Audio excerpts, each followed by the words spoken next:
Let's take another swing at this. Sorry. Good evening. This is the Ridgewood Village Council Public Workshop. The date is July 12th, 2023. The time is 7:39. Adequate notice of this meeting has been provided by a posting on the bulletin board in Village Hall, by mail to the Ridgewood News, the Record, and by submission to all persons entitled to same as provided by law of a schedule, including the date and time of this meeting. Roll call. Deputy Mayor Perrin? Here. Councilmember Reynolds? Here. Councilmember White is absent. Councilmember Winograd? Here. And Mayor Vagianos. Here. Will you all please join us in a salute to our flag? I pledge allegiance to the flag of the United States of America and to the republic for which it stands, one nation, under God, indivisible, with liberty and justice for all.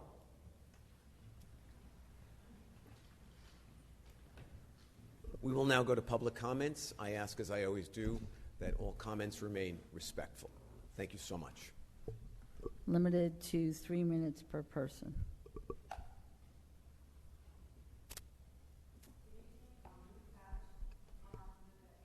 Excuse me, that I'm not green sure button on? There's Hey, green light. All right. And I give this advice to everyone. Please get close to the mic because we can't hear you. It doesn't pick you up if you're far away. That's familiar. Ruth Patterson, 195 McBride Avenue, Woodland Park, New Jersey. I want to comment tonight on Keith Casmore's appointment to your village manager. I worked with him as a councilman, as a mayor. And I know we can't keep what we have. We have to give it away. So I hope you enjoy his work. He'll be a hard worker, and I know you'll prospect and you'll have a great future with Keith. Thanks, Keith, for all your help and your work as a mayor, and I wish you lots of luck in this job. Thank you. Thank you so much for coming.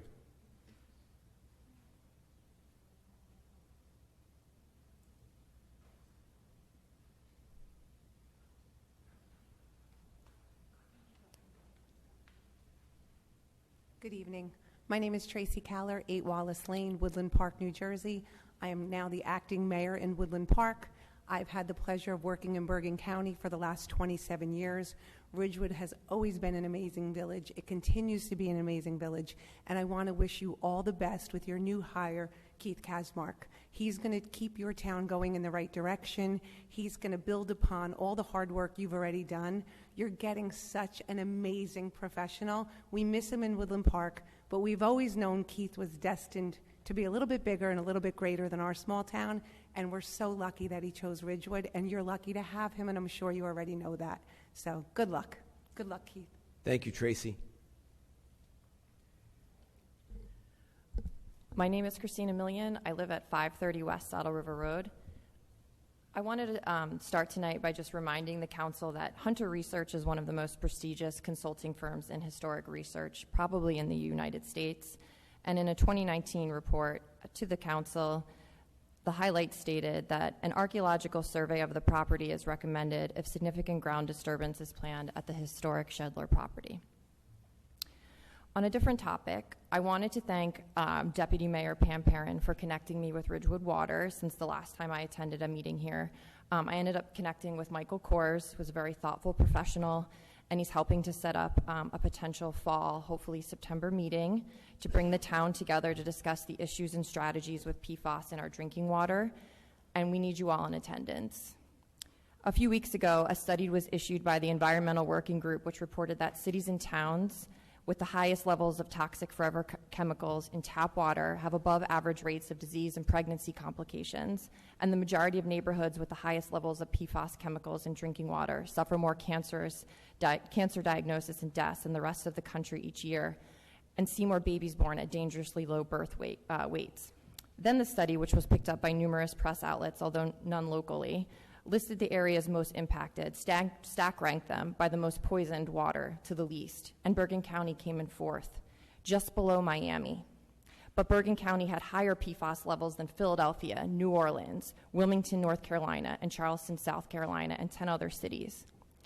The VC is spending millions on treatment facilities to fight PFAS contamination, showing how widespread and ill-equipped we are to handle it ourselves, although I applaud the efforts to make a difference. We have residents next to Shedler who are here tonight on private well water, and Shedler uses Ridgewood water.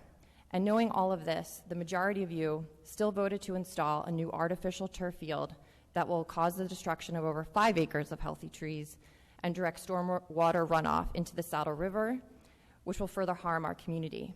So again, I ask you, what is this town's holistic strategy to please stop PFAS from poisoning us, our kids, and our families? Because the left hand isn't talking to the right hand. You can't be investing millions of our tax dollars into fighting PFAS with treatment facilities while also willingly increasing our exposure to it. Please care more about us. Thank you. Thank you, Christina.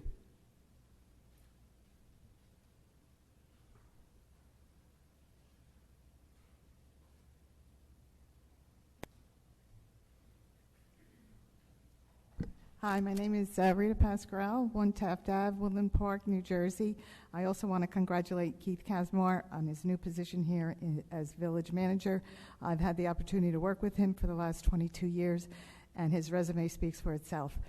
He's a great asset here in Ridgewood. I wish him all the best, and you have somebody wonderful to work with. Thank you. Thank you so much.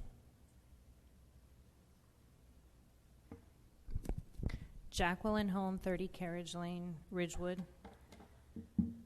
Adding to the previous speaker, Christina Million's comment of the historic preservation of Shedler, which is on the agenda tonight, to hear from the person that was hired. And in reviewing the public wasn't given any information as to what the contract was previously, so in reading the binder tonight, I realized that it is, in fact, the rumors are true, that it is to remove the designation of the historical eligibility of the project, of the property. So yes, there are verified and proven experts of American history. The Hunter Research Report group that was provided to the village of Ridgewood that taxpayers paid thousands of dollars for. Bergen County State Historic Preservation, all three of them said that there was historic value in the land and that a historic assessment needed to be done before anything else was done on the property. We had a meeting at Bergen County with the Open Space Trust Fund, and it was mentioned, again, that needed to be done. And in good faith, would the village of Ridgewood act and go ahead and do the assessment as was being recommended by all the experts, including Bergen County and State Historic Preservation? So I ask, at what point will the village of Ridgewood act in good faith and proceed with that entire assessment of that parcel, because that hasn't been done yet. There's also in the binder, it says the alleged sword from the property is a local myth and irrelevant. This is where I'm going to call upon Deputy Mayor Pam Perrin, who sent to me personally an email, which I still have. I wish somebody would have reached out to the residents in the neighborhood, because we're also said local confusion and mythology have greatly muddled the actual and true significance, but yet no residents were ever asked to bring forward any information. I will gladly provide the email from you, Pam Perrin, if you can, or I will, either one of us, where you forwarded to me the actual picture of the sword from the Banta family that was found on the Shedler property. Not my words, your words, in the email. I think that's a huge piece that perhaps this person is missing.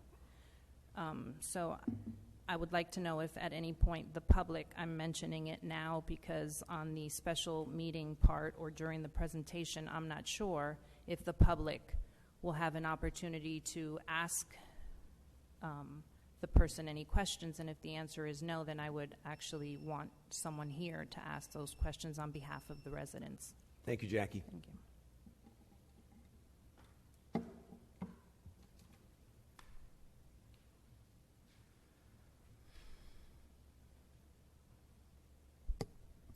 Hi, Lynn Dewhurst, 176 West Glen Avenue.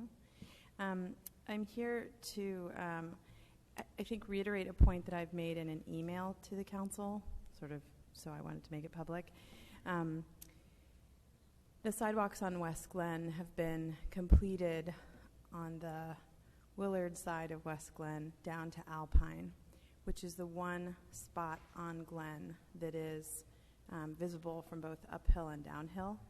And what I've requested, because I know that the funding for the sidewalks is a little bit fraught, is that the sidewalk project resume on the opposite side of Glen, that is the George Washington Middle School side of Glen, going down the hill around the curve that South Hill drops onto West Glen, because the sidewalk actually begins again at Heights and actually continues all the way down.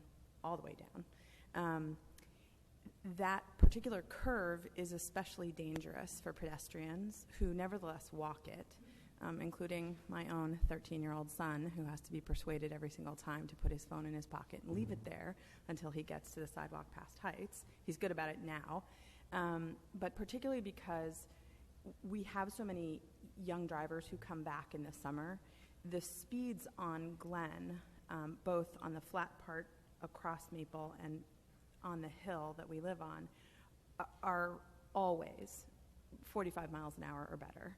You get the occasional person whom you can see riding their brakes to stay at 25. But paving or sidewalking, not paving, putting a sidewalk from across Alpine, putting a crosswalk in, because you can see up the hill and down the hill at that point, would actually make Glen appreciably safer to walk on. And it has a link, right? So you can walk down Alpine, cross at the crosswalk, and continue down Glen around the curve to the Heights continuation of the sidewalk. And I have to say, it was with some surprise and dismay that I read an email that one of my neighbors sent, which attached a picture of the currently ongoing sidewalk remediation on North Monroe. Now, North Monroe desperately needs to be repaved because PSE&G shredded it over the last year. But the sidewalks are fine. I mean, a little raggedy like they are.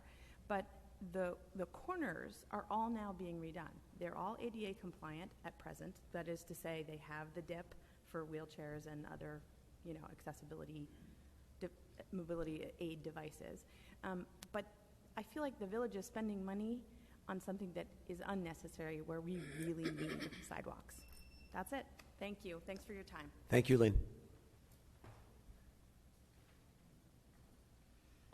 Good evening, Ann Loving, 342 South Irving Street. I, too, would like to welcome the new village manager, and it's just lovely that there are so many people that are here to speak highly of you. That's just great.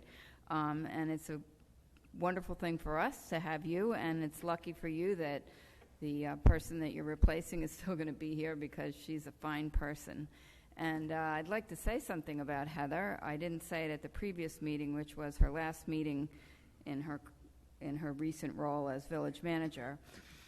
Councilwoman Reynolds mentioned how helpful Heather was during the efforts that we undertook to get the garage project made to a reasonable size.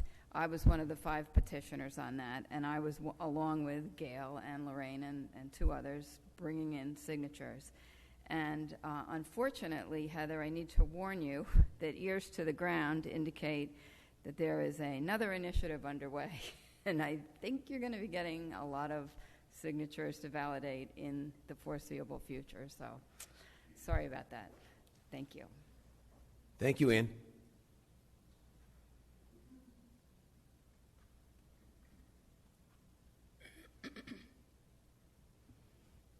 Denise Lima, 319 East Glen Ave. Welcome. I'm here to talk a little bit about the Shedler property. I guess we won't have an opportunity to cross-examine or question any of the experts that are coming up today. In the first meeting we had about hiring somebody, we were told by Mr. Primavera that he would be reaching out to local residents, other historians, and people within the town that had expertise about the area. I'm not aware of any of that happening. Within the documentation that's in the sunshine binders, I don't see what we typically want to see in anything that's analyzed or facts, or the footnotes and the disclaimers and the resources that are pointing back to the information that's being presented. So, footnote, read page 2, this book, we found this. This is a memo from this person that said that ties back and connects all the factual dots to the the information, and that should be available in anything that we're doing. So I realize people are creditable, but there are a lot of different stories. There's a lot of history. There's a lot of perspectives. There's a lot of information that's out there, and I'm not sure that I see that specifically in the documentation. If you've seen that, that's great. But again, I'm not aware of any historian within Ridgewood and the critical people, I would say, within Bergen County that have been notified or asked for input. So I'd like some follow-up and information about that, because we can't just take one sole person. This is too important, and we need to make sure there's credible facts behind the suggestions. Two, I'm woefully familiar about moving homes. I know all the people that moved the home in Tenafly recently, and I see that there's a budget of $14,000. I don't know what that correlates to, but that's like over $1 million to move a home. They moved it in pieces. The Princeton home was a lot of money as well, so I'm not sure what the $14,000 means versus the budget. We already have a budget problem to begin with. Our taxes are already higher. I would not advocate moving. In fact, what we originally talked about was that the Shedler property would be the historical property, and that things that people want to demolish in the town, the toll house on Prospect and Maple, the barn that's on Prospect that's not being refurbished, that those historical structures we would move onto the Shedler property for it to then become a local historical park, like we originally talked about or bantered about, years ago. That would be the location, somewhere for people to go, just like Clinton, New Jersey is. It's a destination. So we could take all the structures that are being demolished and asking the people to move them to the Shedler property. So I don't know where that is on the plan. Thank you. Thank you, Denise.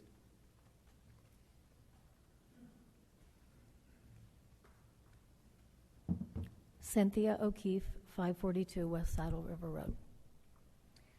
I'd like to read an email that was sent to me by Needy Meestry, and she's out of town and couldn't be here tonight, so she sent me something that she wanted me to read on her behalf, and her address is 416 Colwell Court. She said, I'm currently out of town, so I cannot be at the meeting, and I've asked Cynthia O'Keefe to read this statement on my behalf. I was happy to see the West Glen sidewalks on tonight's agenda. I wish I could see the latest plans, ! I'd like to thank Chris and the engineering department for all their hard work over many years trying to solve this puzzle with West Glen. My hope is that the plans call for the completion of the sidewalk project in its entirety. We are very grateful to previous administrations for the progress that has been made and this council's willingness to make further progress on the issue. We've seen a huge uptick in pedestrian activity on the parts of West Glen where sidewalks have already been installed, and I am certain that once the most treacherous portion of West Glen, specifically between Alpine Terrace and South Hill Road, is completed, it will be a game changer. It will be heavily utilized and will safely connect many members from the west side of town with the central business district. It will also reinforce Ridgewood's culture of walking, and while any progress is appreciated, completing this project will be a huge win, not only for our residents, but also for this council. Thank you for your consideration. Now, I have very little time left. I would like to say that I agree with the points that were made by Christina, by Denise, Jacqueline, and Ann as well. So welcome, Keith, and I hope you do reach out to the people in the Shedler neighborhood. I believe I missed the week that you actually were introduced, so it's nice to meet you. And you did say that you were looking to meet residents and get to know our issues, so I hope you reach out to the people in the Shedler neighborhood, and because we have a lot to say. And we are concerned, on a continual basis. Our problems and issues don't go away just because decisions are made on our behalf that we cannot control. It's unfortunate to me, as not only a resident, but someone who lives in the Shedler neighborhood. But even if I didn't live there, I've always been somebody who fights for what's right. And I think controlling a narrative where information is not being given in the most honest and truthful way is deceptive to people who aren't close to the details. So that's all I'm going to say for now. I will wait until Mr. Primavera gives his presentation so that I can further comment on some of the points in not only the contract that we were not aware of, but some of the other items. Thank you. Thank you, Cynthia. Anyone else in the audience? Okay, we will go to our hybrid access. And Susan, you are first up tonight.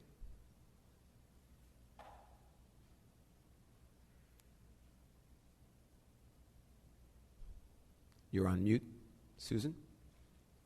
Oh, hi. Hello? Hi. Can you hear me? Yep, we can. All right, thank you. Susan Ruan, 705 Kingsbridge Lane. I would like to welcome the new village manager to Ridgewood. This week, Councilmember Winograd posted on social media a list of the village accomplishments, the majority related to the Central Business District. This was my comment on her social media post, which I would like to read to the Village Council. Thank you for all your work for the Ridgewood Central Business District. However, vital safety issues like paving West Glen and repairing East Saddle River footbridge and hiring more police officers have either been ignored or postponed till next year by this Village Council. 2 children have already been hit by cars taking dangerous alternative routes because the East Saddle River footbridge has been closed. Yet this Village Council has removed funds to repair the footbridge from this year's budget to allocate them to Shedler. Lorraine and Ms. Winograd have been the only council members who have worked to fix the footbridge. Sadly, I fear someone will have to die before the rest of the Village Council decides to allocate enough money to repair it. To add to my comments, I would like to know what is priority for each council member. From the amount of time spent at various council meetings, Shedler Sports Complex and the Central Business District have dominated the Village Council's conversation. I see that West Glen sidewalks are on the topic tonight. When will all the safety concerns, like hiring the police officers and repairing the footbridge, get equal attention like the Central Business District and Shedler? And I saw on the budget that it was estimated to cost $14,000 to move the Shedler house. That is such a low estimate. And again, what will the Village Council again take money away from the footbridge repair and again allocate it to Shedler because that is their priority and not people's safety? Thank you for your time. Thank you, Susan. Rurik, you're next up.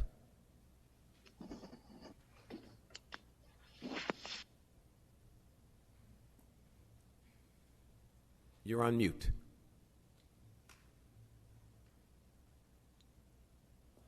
Good evening. Rurik Halaby, 1 Franklin Avenue. I'll be very, very brief. First and foremost, it's to welcome Keith Kaczmarek. I was really heartened by the 3 people from Woodland Park who came over to wish him good luck. He has a great reputation, great background, great talent, and I think he'll do a lot of good for the village. So welcome to Ridgewood, Keith. That's one. Secondly, I would like to yet again ask that the guide for public meetings be included as a link to the agenda. It's a great document that truly explains how the village council works, how the meetings work. I think it could be very, very useful for those of us who are not intimately involved and knowledgeable of the working of a municipality. So please do what you can to include it as a link. Thank you very much. Thank you, Rurik. We have some additional time. Is there anyone who has not yet spoken who would like an opportunity to speak?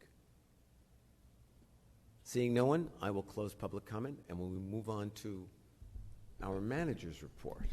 Paul, can we respond to a couple things? By all means. Do you want to go first, Pam? Yes.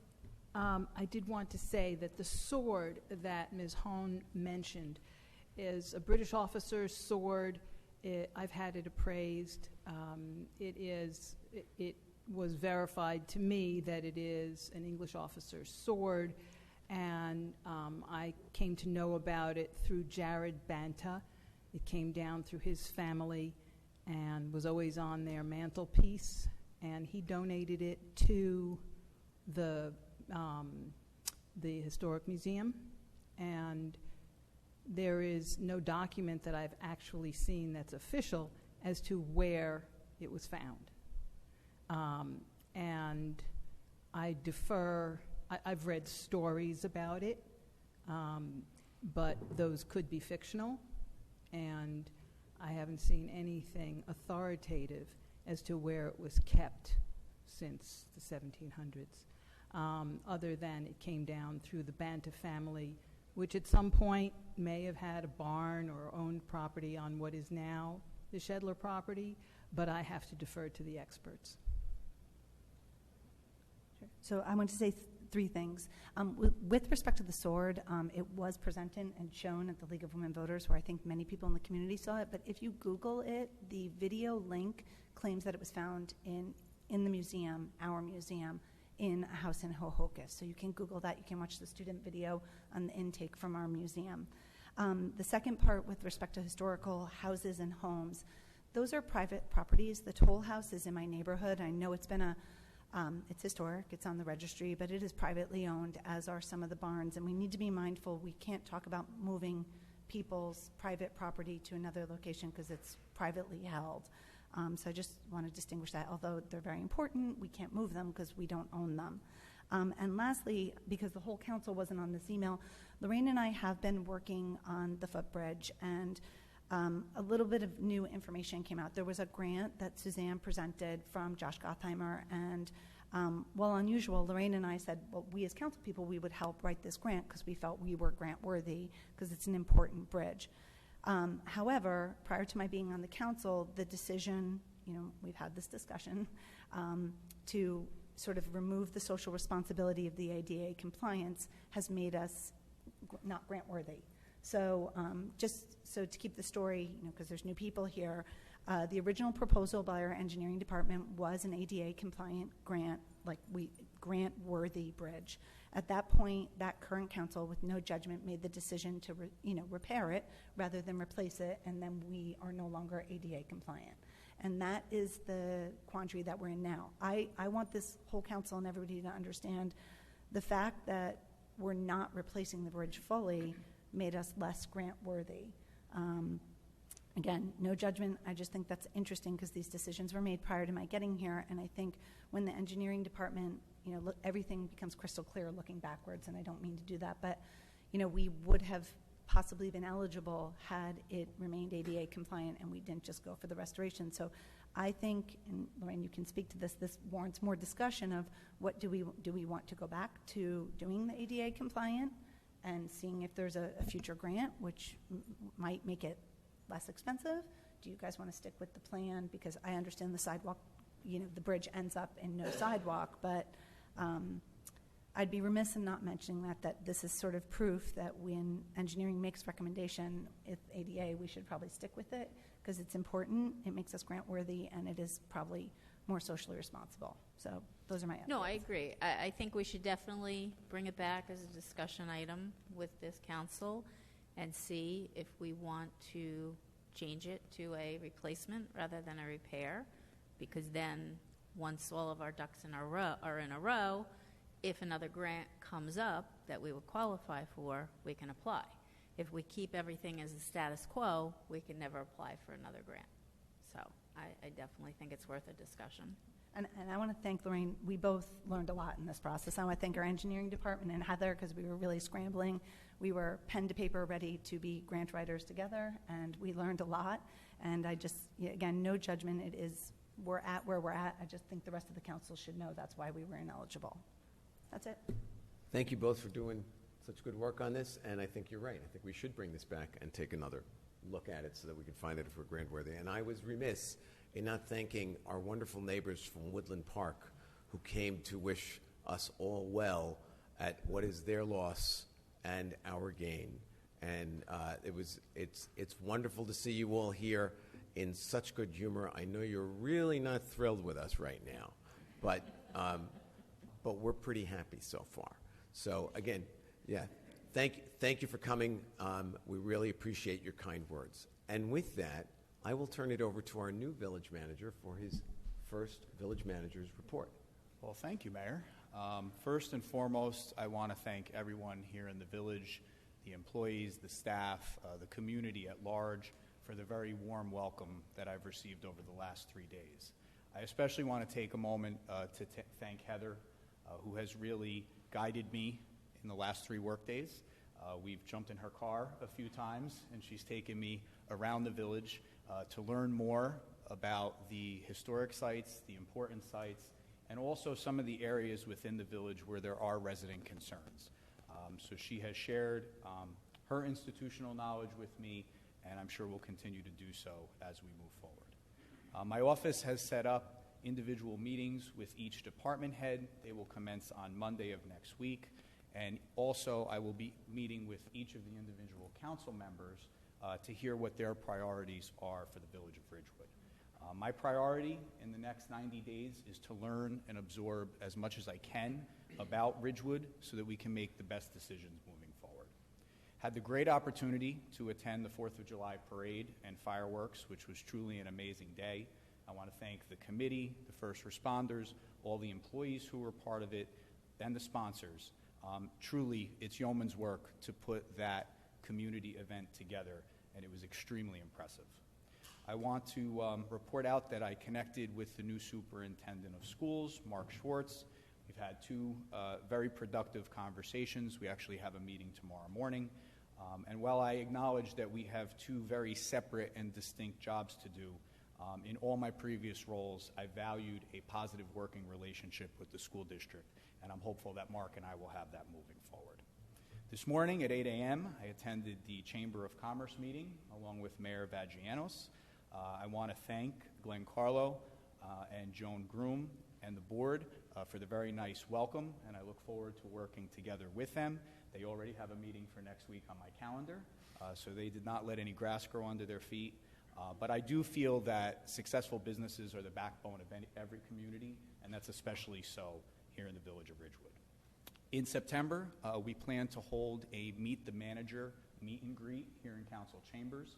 We are going to hold off until after Labor Day in acknowledgement of people's vacation schedules, but I'm looking forward to being able to have a real open and honest dialogue with the residents of Ridgewood about what their concerns are, what's on their mind, and also to learn more about me and my professional experience in the past.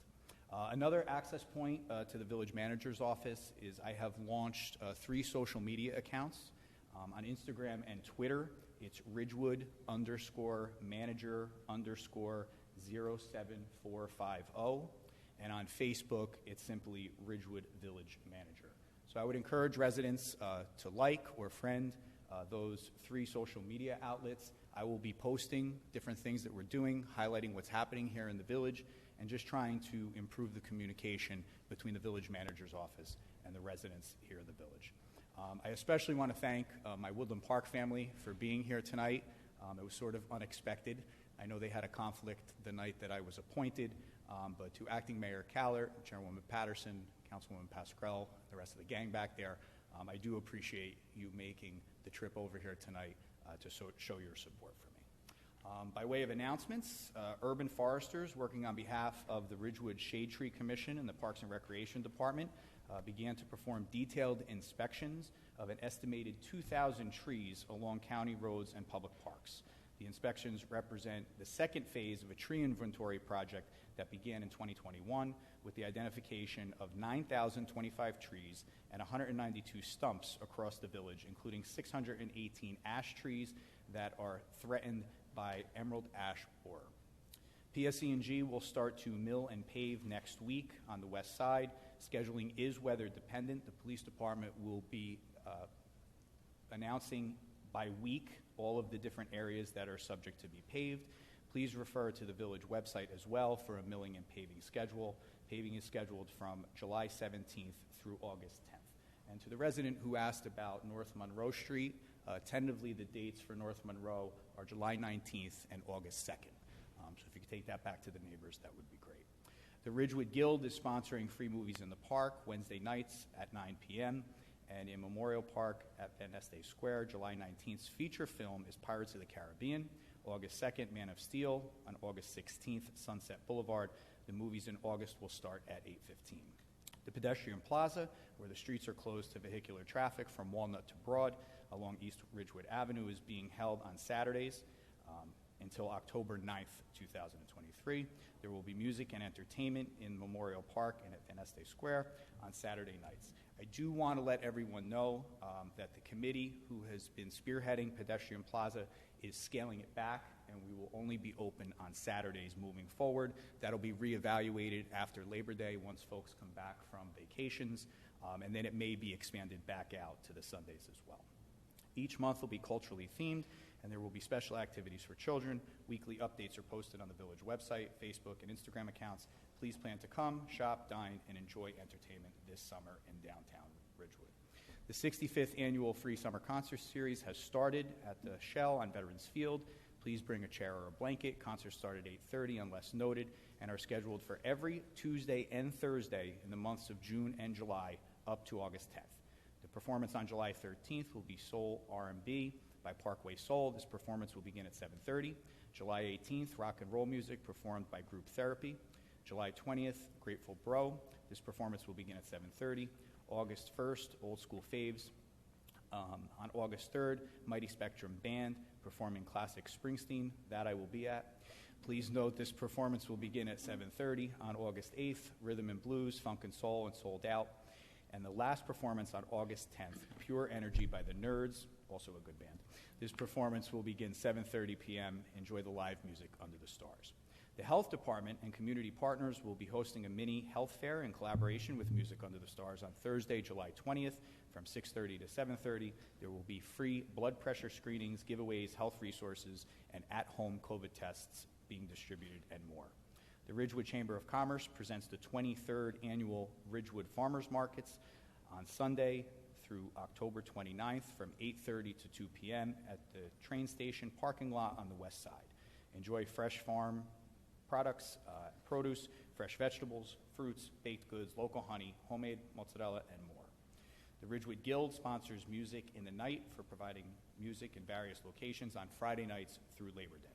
The Ridgewood Guild also sponsors Art in the Park, taking place the first Friday in August from 6 p.m. to 8 p.m. Council Chat is held the first Saturday of the month. The next Council Chat is scheduled for Saturday, August 5th from 9 to 11 a.m. here in the Village Hall courtroom.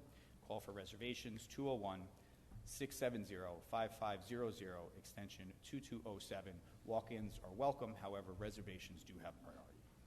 Graydon Pool is now open. It's been very active. I look forward when I leave here each day to see the kids across the way at Graydon Pool. And the Village Council meetings that are upcoming and broadcast live from this room on the Village website and on Channel 34 and on FiOS. They are also available on Zoom or by phone or by YouTube. Upcoming meetings, July 19th, 2023, Village Council public meeting, 7:30 start. August 2nd, 2023, Village Council work session, 7:30 start. And August 9th, 2023, Village Council public meeting, 7:30 start. And that concludes my report. Thank you very much, Keith. Nice job. And let's move on to council reports. Lorraine? Thank you. I just want to clarify something. I don't think we have council chat in August, right? That's right. Yeah, no council chat in August. It will probably resume in September. Okay. So I want to thank Keith and welcome him, and I wish him the best of luck. I think you're going to do a great job, and you're bringing a lot of enthusiasm so far, and I can't wait to see what you do. Thank you. I look forward to working together. So good luck. Thank you. I want to just give a huge shout out to Lee Gilsenan and Tara Masterson. Without the two of them, we really would not have a 4th of July here in Ridgewood. They are the heart and soul of the 4th of July committee. They've been doing it for years. It is really a thankless job, and I appreciate them coming back year after year after year. And hopefully they will never leave us because we will be in a lot of trouble if they do. Also, let's see. Oh, I just wanted to say a couple people talked about $14,000 for moving the house. I assume that is just the bill that we will incur from the paperwork that would be filed for it. I can't imagine. I assume that moving the house is much more expensive. And that's it. I have had no committee meetings in the past couple of weeks. It's a nice summer, and hope everybody out there is enjoying theirs. Thank you. Thanks, Lorraine. Siobhan? Sure. So welcome, Keith, and thank you, even though your colleagues have left. What a nice compliment to see them. I wanted to let everyone know that the Access Committee met later this month, and we're officially declaring October 6th through 8th Access Weekend. And we're going to be sending out a press release, but the Access Committee is looking for your time, your treasure, meaning donations, or your talents. There's going to be a myriad of events hosted between here and the library, and we'll be publishing them, and they're very excited. You can see our graphics. So please join us in helping us promote this wonderful weekend. Everyone's really excited because it's the first time we're back with food and everything since COVID.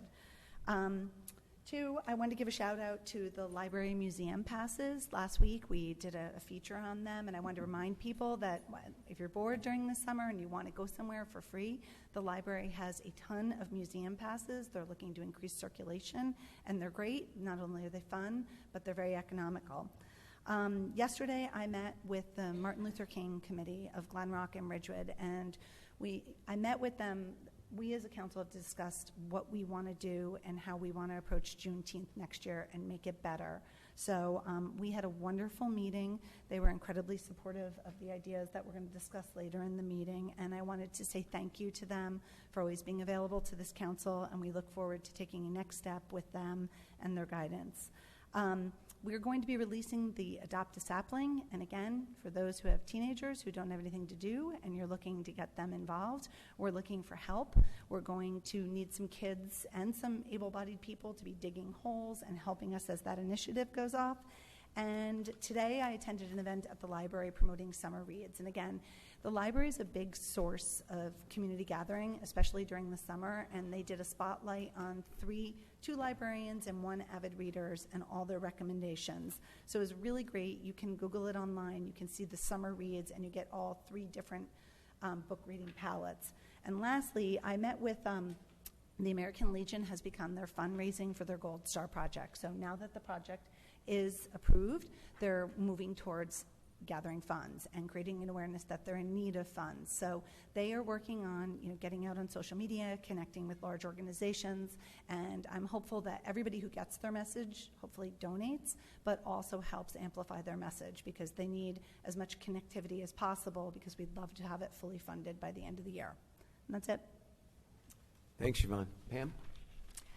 Well, a lot's been happening with the pedestrian plaza, and although it's being scaled back in terms of closing the street, and the street will be open on Sunday, all our entertainment is going forward. Saturday. Excuse me. You're closing the street will be open on Sunday. Yes. Right? Yes. Okay. Sorry. So this weekend, the lineup is 8 a.m. on Saturday is Tai Chi in Venice Square. Then at 10:30, it's Stroller Strides Exercise. And at 7:30, it's Hawk performing tunes from the 1960s. And on Sunday, we have 8 a.m. yoga in the park. And then at 5 o'clock, we have Mac Brandon and the Connection.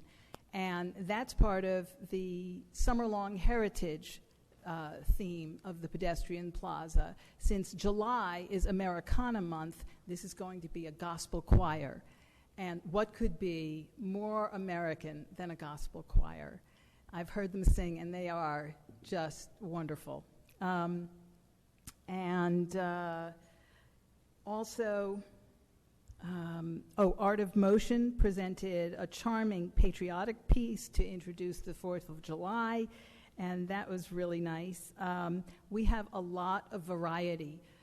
We had a puppet show, and there will be another one, and next month is going to be Asia Month. So just because you came to the Pedestrian Plaza once doesn't mean you've seen everything. So be sure to come back for other events. In terms of Green Ridgewood, the Resilience Subcommittee, that is the committee that looks at stormwater management in Ridgewood, had a viewing session of the robotic inspection of the stormwater system from Hope Street at about Evergreen Place down to the Hohokus Brook. And several of the concerned neighbors came and watched, and it was so educational for all of us. It was really helpful to have Chris Rudeshauser explain to us what the heck we were looking at. But it does appear that there's an obstruction of some kind between Addison Place and the Hohokus Brook. So the next step is to more specifically diagnose what that obstruction is and come up with a solution to clear it away.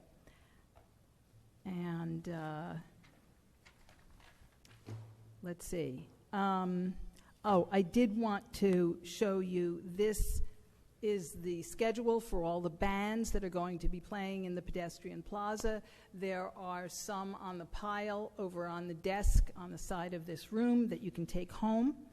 And so you can grab a poster and you'll know everything that's going on in terms of music coming up. And that's all. Another thing for Green Ridgewood, I wanted to give a shout out to our student intern, Tessa Florida. She's been working with us for over a year, and she graduated in June, and she just heard today or yesterday that she got accepted to University of Michigan, and I'm so excited for her.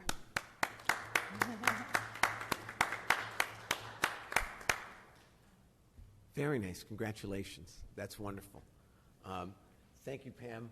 I actually sat in for Siobhan at the Shade Tree Commission last night, which was such a great group of volunteers. And one of the projects that they completed was something that Siobhan spearheaded, which was what Siobhan wonderfully refers to as Mulch Monday.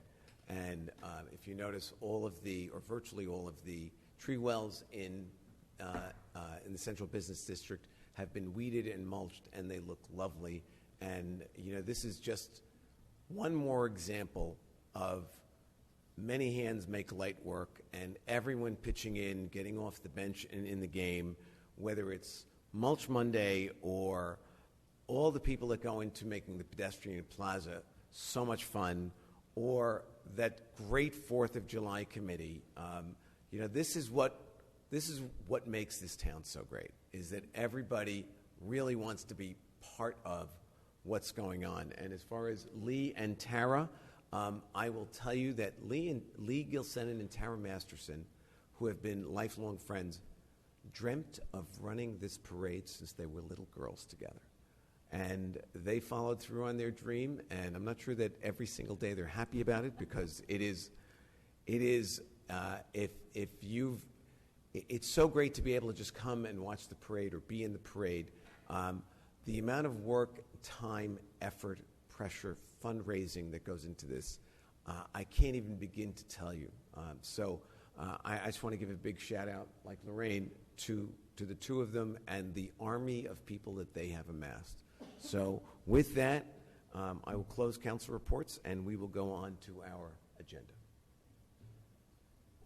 First up on the agenda is the presentation from the engineering department on the West Glen Avenue sidewalks and South Hill Road. Okay, and Yvonne Mahenzik, our assistant engineer, is here to present.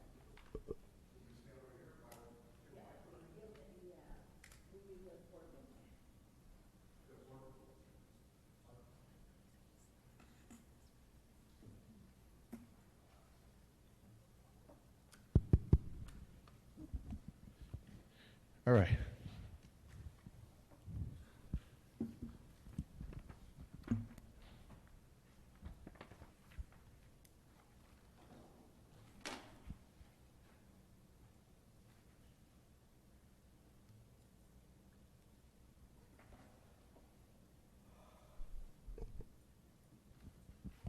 Okay, so quick overview, I guess. We're going to do, we're talking West Glen Ave between North Monroe and, let's say, Heights Road. We have, 2 years ago, we did sidewalk on the north side, and now we're focusing on the south side of the street, trying to connect Monroe to Heights. The grades are terrible. It's hard to get access. The original plan was, that's not it. Bear with me.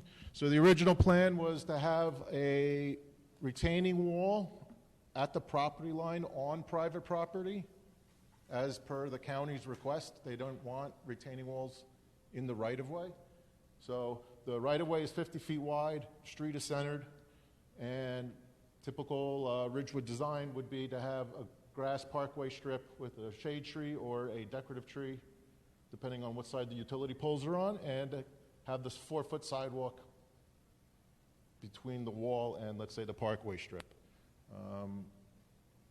The price for this was a lot, so we were requested to do an alternate plan. So now the alternate plan would be to put a 6-foot wide sidewalk right behind the curb.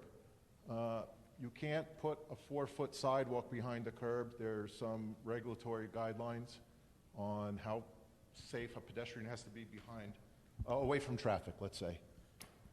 So 6 foot is the minimum sidewalk you're allowed when it touches the curb. From there, we would slope the grades to meet the different various heights. It varies from 10 inches to 6 to 7 feet when you go back to try to meet the slope. There's a lot of bedrock, which will be a problem. The bedrock is actually right at the street on the south side here. So there would be not blasting, but they have tools that chip away the bedrock. In the Alpine Terrace area, it's a lot of bedrock. We have an estimate for that.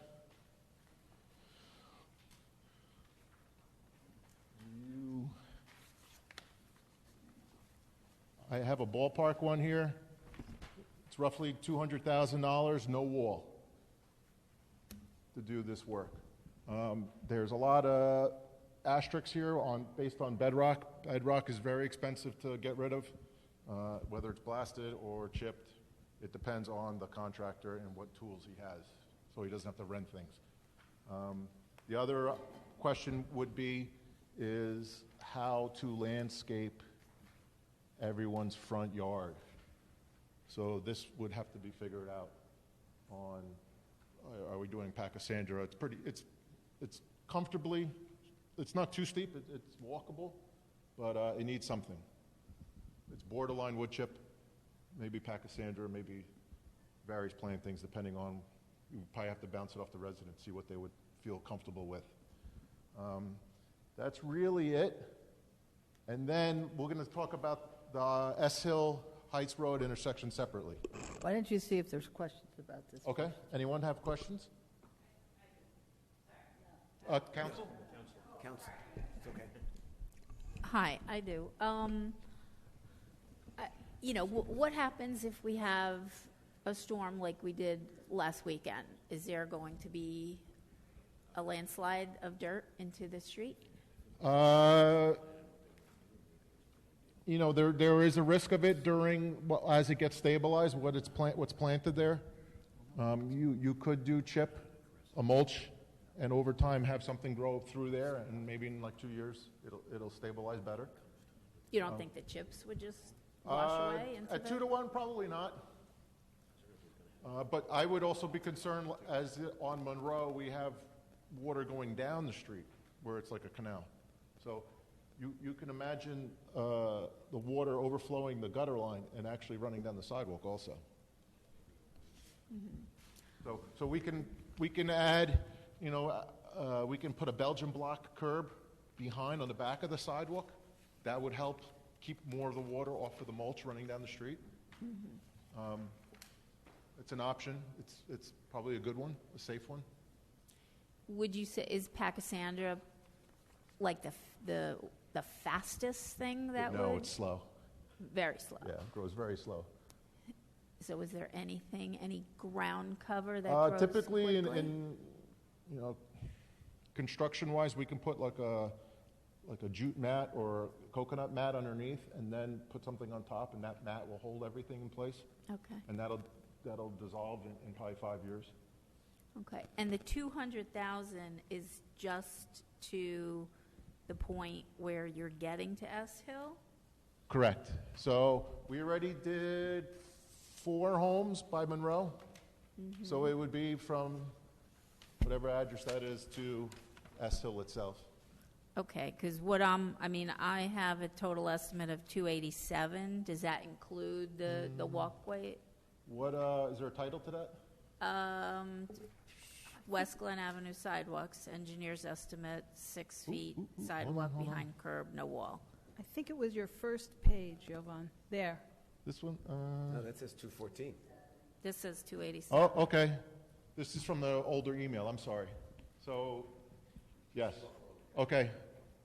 So, we added landscaping, and this is a version 1. I apologize for that. So what we did is we added we did some more measurements on how much bedrock removal there would be, and how much, let's say, allowance for landscaping for each resident, like on their frontage, what we would need to do to stabilize it.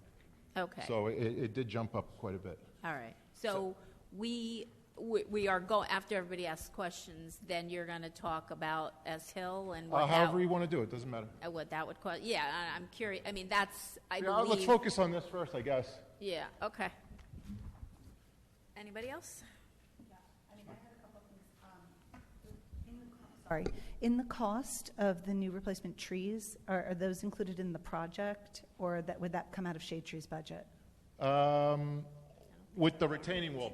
Yeah. If you take any trees out and we put more in, would... I didn't account for putting in trees. It's to me, it's not really a big number. It's something I can take care of. Okay. There are probably 4 large trees that do have to come down. The county actually took one down maybe 2 weeks ago. Okay. That was in there right away. But I'm not concerned. If a resident wants a tree, I'll more than gladly pay for that tree. Okay, great. That's excellent. After looking at this, I think the Belgian block is awesome. It's that enough of a lip. My concern would be Lorraine's with the runoff, and I think that addition, while the removal of the walls, that's a big bulk of the cost, but I feel very strongly that Belgian block option is nice because that lip can save all the slide of the mulch. I think it's a really nice minimal effect, and I thought it was clever, and I really liked it. I really like the design in general, and I think the 15 houses, was there any interaction? Have all 15 houses been spoken to? No. Okay. I'm hoping the new manager can help me with that. Okay. And then no pressure. I think you read my mind, Councilwoman. I leaned over to council and I asked about possibly having a resident meeting exclusively with the affected property owners and receiving feedback from them so that we're collectively making this decision. While the sidewalks are important and the pedestrian safety is paramount, we also are going to be impacting residential property owners, and we want to make sure that they're invested in this project and that we're all on the same page moving forward. So I'll talk to Chris when he returns from vacation. We actually have a meeting on the books within the next week or so. I'll put this on the agenda, and we'll talk about the concept of meeting with the 15 residents who would be affected here. That's great. I'm going to go to the second part, too, and just say I really love the shorter crosswalks and the one-way on S Hill. Yeah, I think let's, those are beautiful improvements, and I think they're really, all together, it's going to make it much safer. And that was my next question was, have any of the residents on S Hill or up in the Westina neighborhood been spoken to about the one-way? No, this is something that just came up probably just 2-3 weeks ago. These so- are all concept plans, Yeah. okay? Yeah. So until the council agrees on a plan, we wouldn't go to the residents, because we don't want to just give them a concept and then change it, Yeah. you know, based on council input.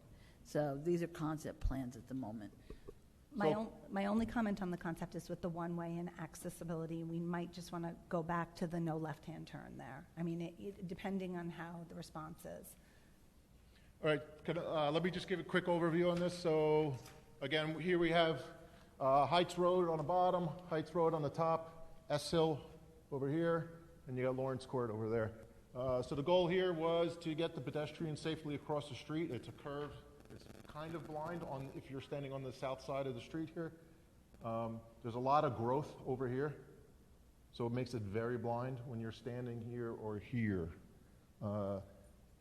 I've been out there a lot. I've been here 26 years. I watch people cross all the time. It's the weirdest thing in the world. But most of the people cross here. It's the safest place where you can see everything. The only thing is you're running diagonally. So by us putting this perpendicular crosswalk here, this is probably going to be the best used crosswalk. This one is actually at the apex of the curve, so you actually do see very well here. But there's no sidewalk here on S Hill, so it's not as popular. Most people are walking their dogs, probably going to the lookout or something like that. So it's the crossing here is definitely more popular. What we're trying to do is shorten crosswalks, so there's less time spent interacting with cars. So that's the purpose of the bump outs. Putting standard radiuses. County likes a 35-foot radius on the curves when you're pulling in and out of a feeder street. This one's 25, but it's a different angle there. Very simple. This one's very long. This is the Heights Road.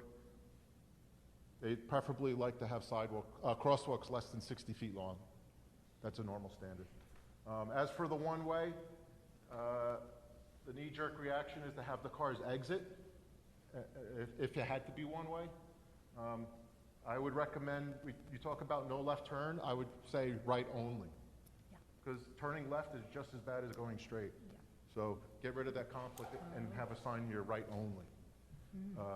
We can do it the other direction. It's not that big of a deal. It's probably more of a voting thing for the community here. Waiting here to turn left, you kind of have a fear of getting rear-ended. So that's a concern I have. I just wanted to mention Sergeant Chuck did mention that if it were one-way, he would recommend a one-way up, because there's better sight visuals, and again, we did this with Glenwood Road by the Hohokus train station, and did make it much safer. So again, his recommendation would be for this particular one to be one way up, because the sight distance views are a lot better than going down. And we could also talk, I've seen other towns, they don't make one-way. It's still two-way, but you're closing this to actually one way of traffic, and you're going to regulate it, let's say no left turn, like no turns in, almost like a do not enter sign. But it's actually still two-way, so these people aren't landlocked, and they can still choose which way they want to go. That's about it, really. There's probably very little chance we were talking about putting some trees in, but there's a water main here. So I'd rather not put a tree where the water main is. You might be able to get one here, but we do have blinking lights all over the place. It would probably not help the visual of the blinking lights. All right, so questions, go ahead. I'm sorry, I just blinked when you said we wouldn't put a tree here. So where were you pointing? So anywhere there's green, let's put trees in. But being that there's multiple poles here with blinking lights, it's kind of hard or not a good idea to put trees in. This one's ideal. The one at Heights Road, This would be the the south- new bump out, the Yeah. south bump out in Heights Road is where you would put trees? It's a knee-jerk reaction, but unfortunately I found a water main there. Oh, So okay. it's kind of unchecks that box. Mm-hmm. Up to you guys now. Yeah, so I'm looking at this, and I'm going back to your prior drawing about the sidewalk. So this is on the south side of Glen, and that would bring us all the way down to S Hill, correct? Yes. So, and again, putting aside the intersection, that completes the sidewalk. So we have sidewalk from top to bottom then. Yes, it would be a sidewalk there. Got it. And I like the bump outs because again, it's a very wide intersection. What about some kind of speed reduction stuff? I'll use technical terms at least on the way down. And again, I don't really know what works, what doesn't work, what's feasible, but again, speed bumps, something, because that's still an issue there. As was pointed out earlier, almost no one does 25 on the way down. So it's a county road. They really regulate everything on the street. Since the gas company was there a few years ago paving, they upgraded everything to 6-inch lines. There's a 6-inch shoulder line. The double yellow is 6-inch. And that's part of our Citizen Safety Advisory Committee. We talk about road diets, how to make the road look more narrow, how to get you to slow down. That was one of the ideas with the wall, is to have trees. We have tree-lined streets. It actually makes you drive slower because you're kind of visually crowded. The minute you have no trees, you tend to speed more. You have more vision. So, this not having a tree here, you're not really helping the speeding issue. Now the fact that it's county road, I mean, I know that requires not an extra step, but many extra steps. However, given the safety concerns here, I don't want to look at that as an impediment. Simply one more thing. So the speed tables, like we have at Somerville and South Broad, I haven't checked in a long time, but it used to be it has to have less than 3,000 cars a day on that road to actually put a speed table in. So all the county roads are off. They're in the 5,000 to 10,000 plus. Glen Ave is probably 10,000 plus. Really? Yeah. I never thought to put a number on it, but I would never have put those numbers. And then there's other issues of you have people braking up there on a hill. What if it's the winter or snow? You're surprising them with a speed table, even though there's signs. There's like visual sight lines. You need, I don't know what it is, 300 feet. So you recommend against anything on the pavement that would slow people down? I would say road diet. The little trickery of visual cues. That's the kind of thing that we can stick to. It's not very evasive. So any kind of flashers or anything like that. Again, I'm not versed in these things. A flasher with 4 wheels sounds great. I love when you smile at me. We can like in front of Kings, we can put in the flashing crosswalk signs at S Hill. We got them they proved it a Great Pool, the county. So that's probably the best that we can do. Mm-hmm. But it's something.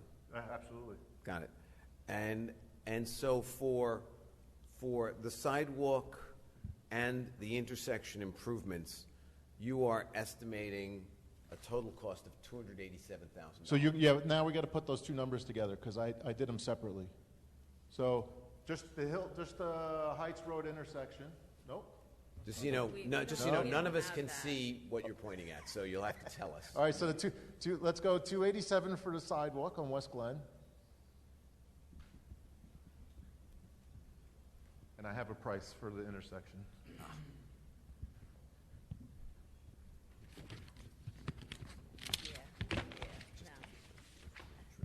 I believe we were about 47,000 just for the Heights Road bump outs. Well, all of them. Yeah, all of them. So let me ask you a question. And that was kind of more of a quick, let's do something quick and dirty. this year. Got it. Yeah. Let's get something in there this year and start some improvements. So the bump outs are just basically grass islands that will have a curb on the outside? Correct. So we would save the old sidewalks, leave them there. Can you see that? Yes. We could use this one as an example. So this is the northeast corner. We would remove all the asphalt where the road is. Okay. And topsoil seed, and the homeowner will have to be responsible for maintaining this. Okay. As it's their frontage. Oh. We would put the sidewalk in, obviously handicap ramps, all that kind of stuff. So the homeowner would have to mow that part? Yes, as they do all parkway strips. So, they're already maintaining. There's an existing one here. Right. So it's So that's the equivalent of that.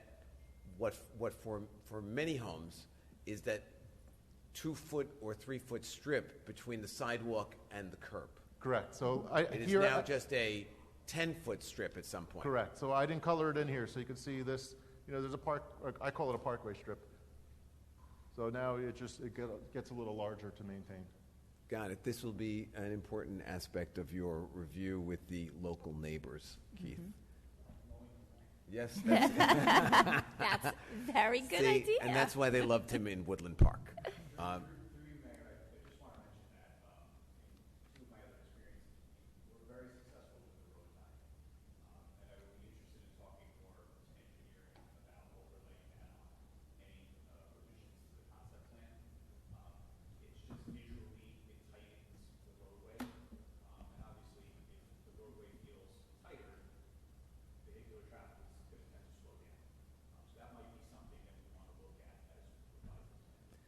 And explain to me, because I didn't quite get it, what the road diet is. I understand it's the visual Can I just narrowing. interrupt? Because we have an area where we have road dye. It's where Overbrook and South Irving meet, where that bridge is by Stevens, and they made the big sweeping road dye where it's white with the lines in to make the road narrow. I have been there. I can't visualize it at the moment. So In my opinion, for that particular area, it doesn't work. Nobody avoids the road dye. They just keep going on the way they used to. Jovan, do you have any comment on? And forgive me. Was that successful? Lorraine, I'm still trying to understand what this is. So if someone could describe it for me. So essentially, I'll allow engineering to report on this too, but it's really painted lines that narrow. It's painted lines that narrow the roadway. So you may have a 2-foot buffer from the curb to the road line. There it is. So it'd be if you look at the visual on the screen. So here's the most. So this is the most extreme version. This was Grove Street towards Paramus. It was the curb to curb was like 60 feet here. So we actually put in an island on top of everything else, and it obviously reduced a lot of speeding. And you're actually not required to put white lines in when there's concrete curb, but we put them in anyway. And then we chose the width of the lane. So if you go on a county road, typical lane's like 15 feet wide. We own Monroe Street, which we'll be paving soon. There's a shoulder line there. We make it like, I think it's like 12 or 13 feet wide. So are you suggesting a wide white line in the middle of the road to replace or to stand in the place of what you're showing us now on Midland, which is curbing and soil? Yellow's always in the middle, and white's on the right. No, but I'm saying, in other words, okay, some 15-foot wide painting in the middle of the road, which would narrow. Here, so again, we're on a Bergen County road. They're going to want curb to curb to be 30 feet wide. They don't want anything less than 30 feet. So where everything here is designed at 30 feet, and they really frown upon putting a thicker median in with paint.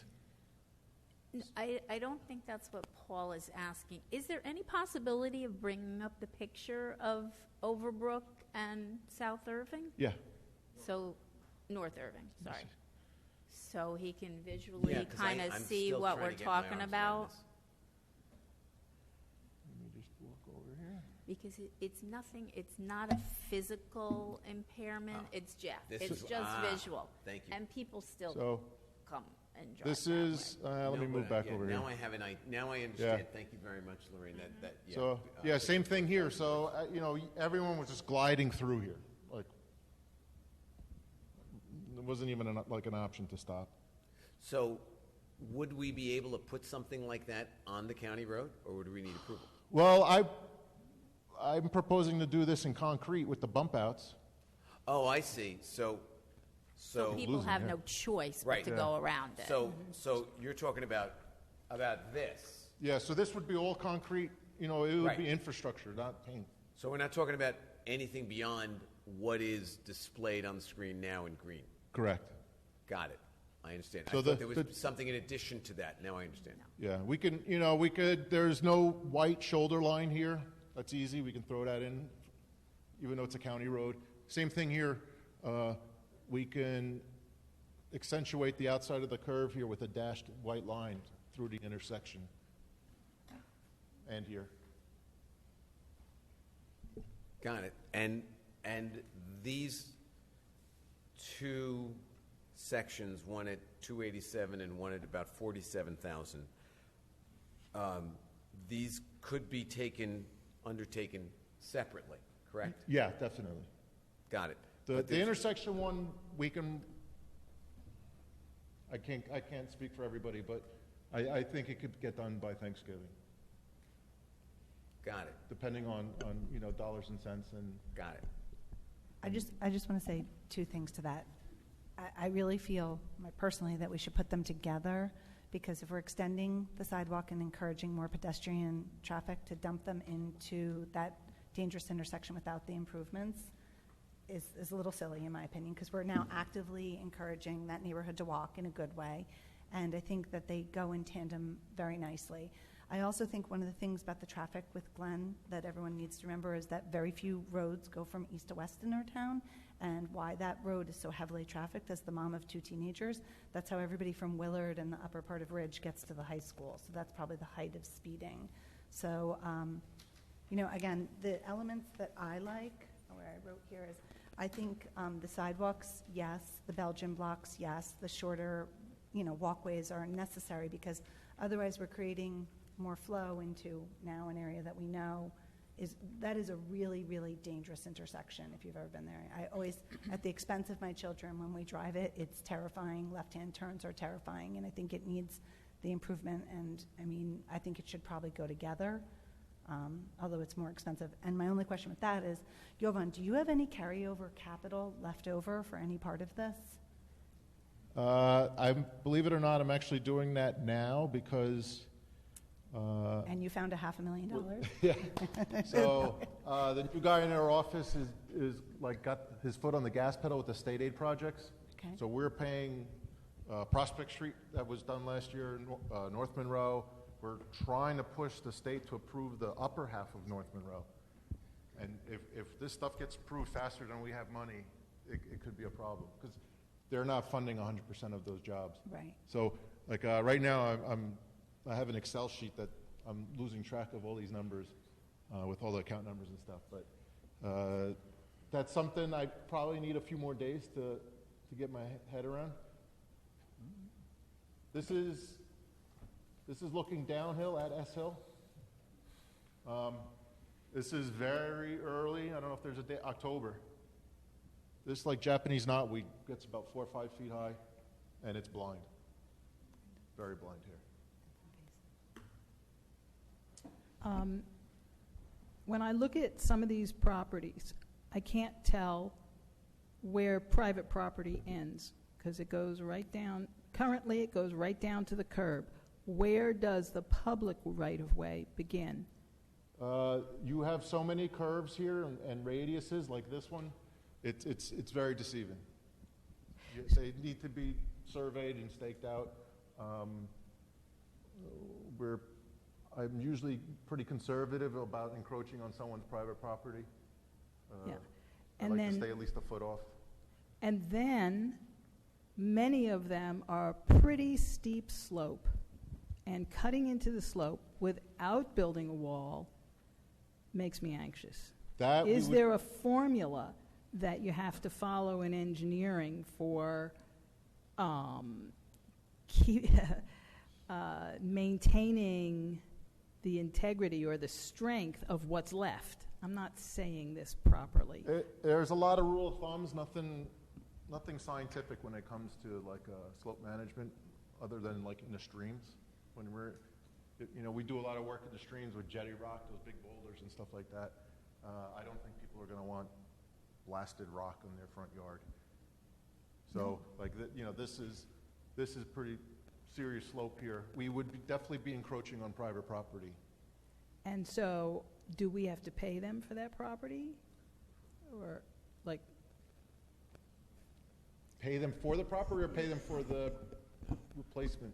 If there is an encroachment onto private property that's necessary, certainly there is an issue with condemnation, and there has to be a fee, a fair taking with regard to that. That's something we're going to have to discuss once there's a determination with regard to each one of these individual properties where that line's going to be. And then you come off the center line of the street, and that's how you mark it out. And I don't know if engineering has done that yet, where they've done that with each individual property, but if you did do it, it would be helpful to the council to see it. Yeah, so we would definitely be encroaching, but nothing with no infrastructure, no wall or anything. It's going to be some kind of landscaping. So it would be assumed that after the 2-year warranty is up. I think the question is really whether or not putting in the sidewalk, is the sidewalk going to be going onto private property? No, definitely not. Okay, so that's really the basic one. That is the question, because that also increases the cost of the project. Okay, so the original plan with the wall was to have the wall in private property. So that gave me the luxury of having a 4-foot sidewalk and a street tree.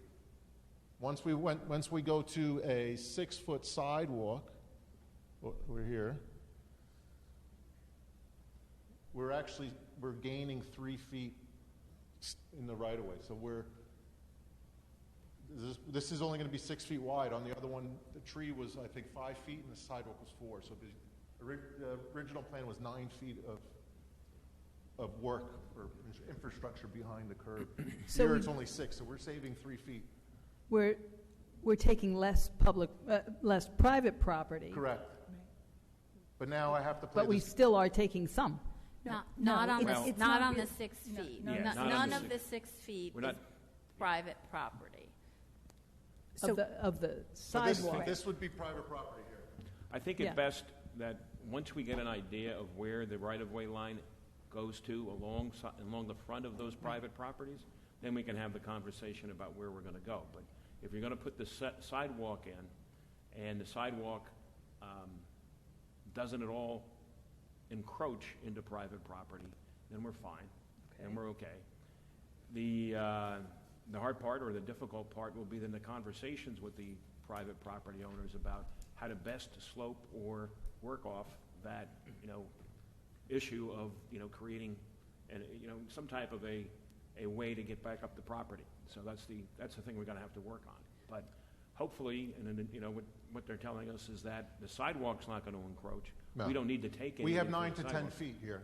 From the curb to the property line, we have 9 to 10 feet. So I think if we work off of that premise, as soon as you can get an idea of where that line's going to be as we go down the hill on the south side of Glen, then we can find out just how it's all going to fall together. Okay. Yolanda, could you go back to the last picture, the one that showed the actual grass, a photograph of the grass meeting? That's it. So what you're saying is that from that white line that's adjacent to the grass, the first 9 feet are part of the right-of-way.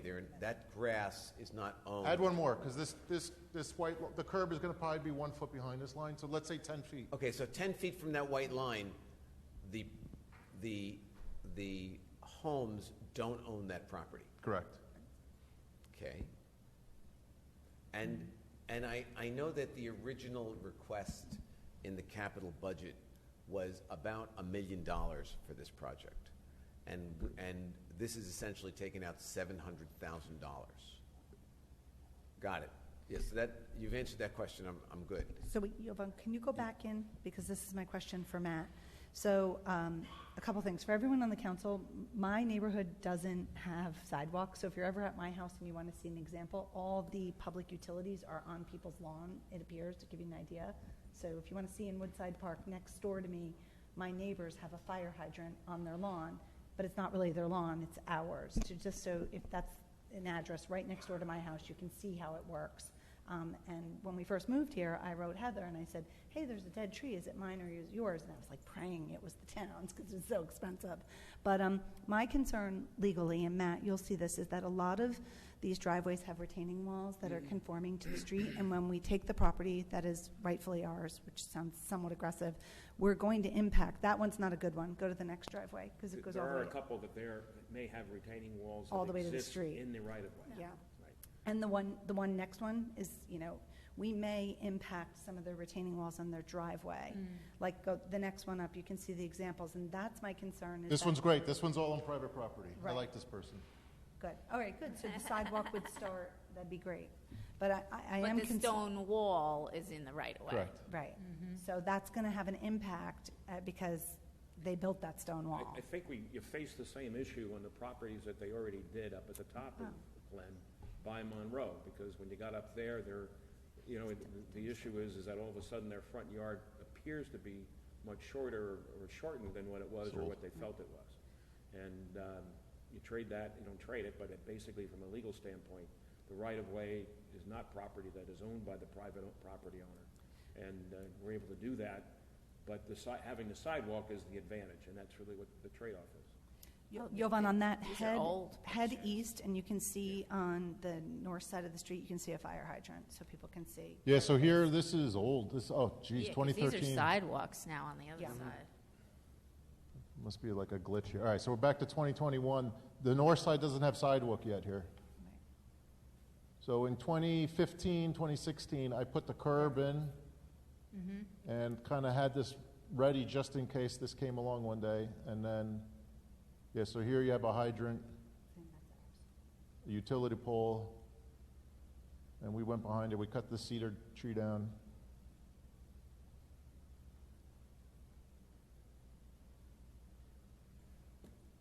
Do we have any current pictures with the sidewalks? Not on Google. Well, I think everybody knows what we're basically talking about Right. in regard to those.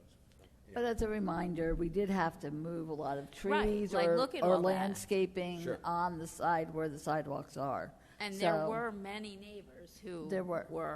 Didn't want it, furious. yes. Oh, But you- absolutely. But you look at it now, and it's like they've always been there, Right. you know? Right. And now, obviously, that's part of the cost estimate is of refinishing the landscaping and whatever retaining walls are there. No, But, no, that is not included. It says down at the bottom, notes, landscaping in front of each house needs an allowance.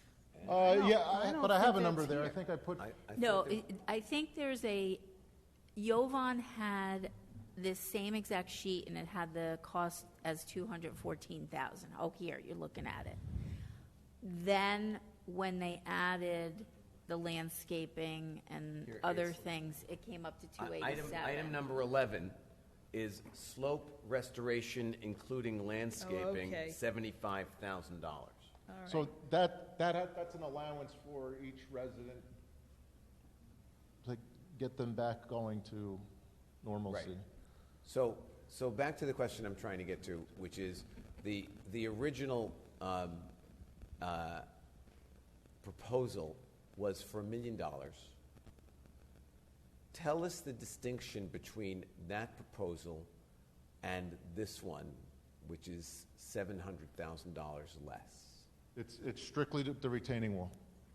So by putting the retaining wall was actually $700,000. I priced it out. It would take 6 to 8 months to get them built and ready for delivery.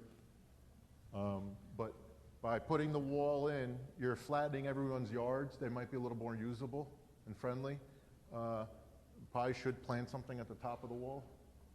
It's not really considered a walking surface, but adds privacy. So is it a plus or a minus, or neither, that we don't have that retaining wall, in your opinion? Erosion, this is definitely a plus for me because I'm getting street trees in, I'm slowing traffic down. There's a lot of pluses here. We have a look here in Ridgewood. You know, it has happened for 50 years to get this way. So you think that the $300,000 plan is a better plan ultimately? He's saying this one. I'm not a resident. This one has the wall, and Yeah. he's saying this is the one where he has room to plant Oh. trees. I and see. it's more Thank you. visually. Thank you. Meanwhile, go on. Go ahead.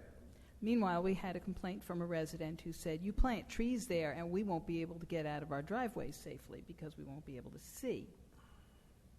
That's another consideration.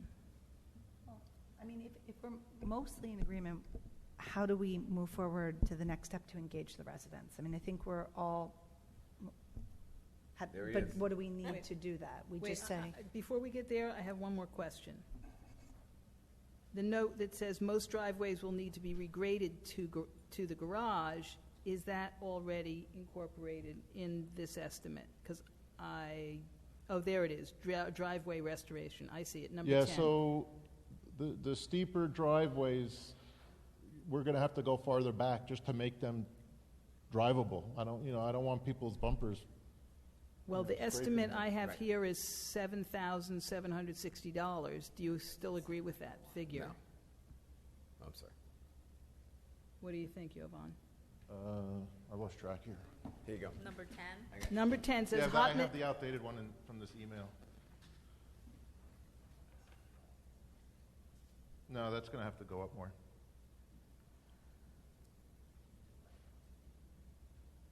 Because this just talks to the asphalt, but then it also needs to be regraded. Yes.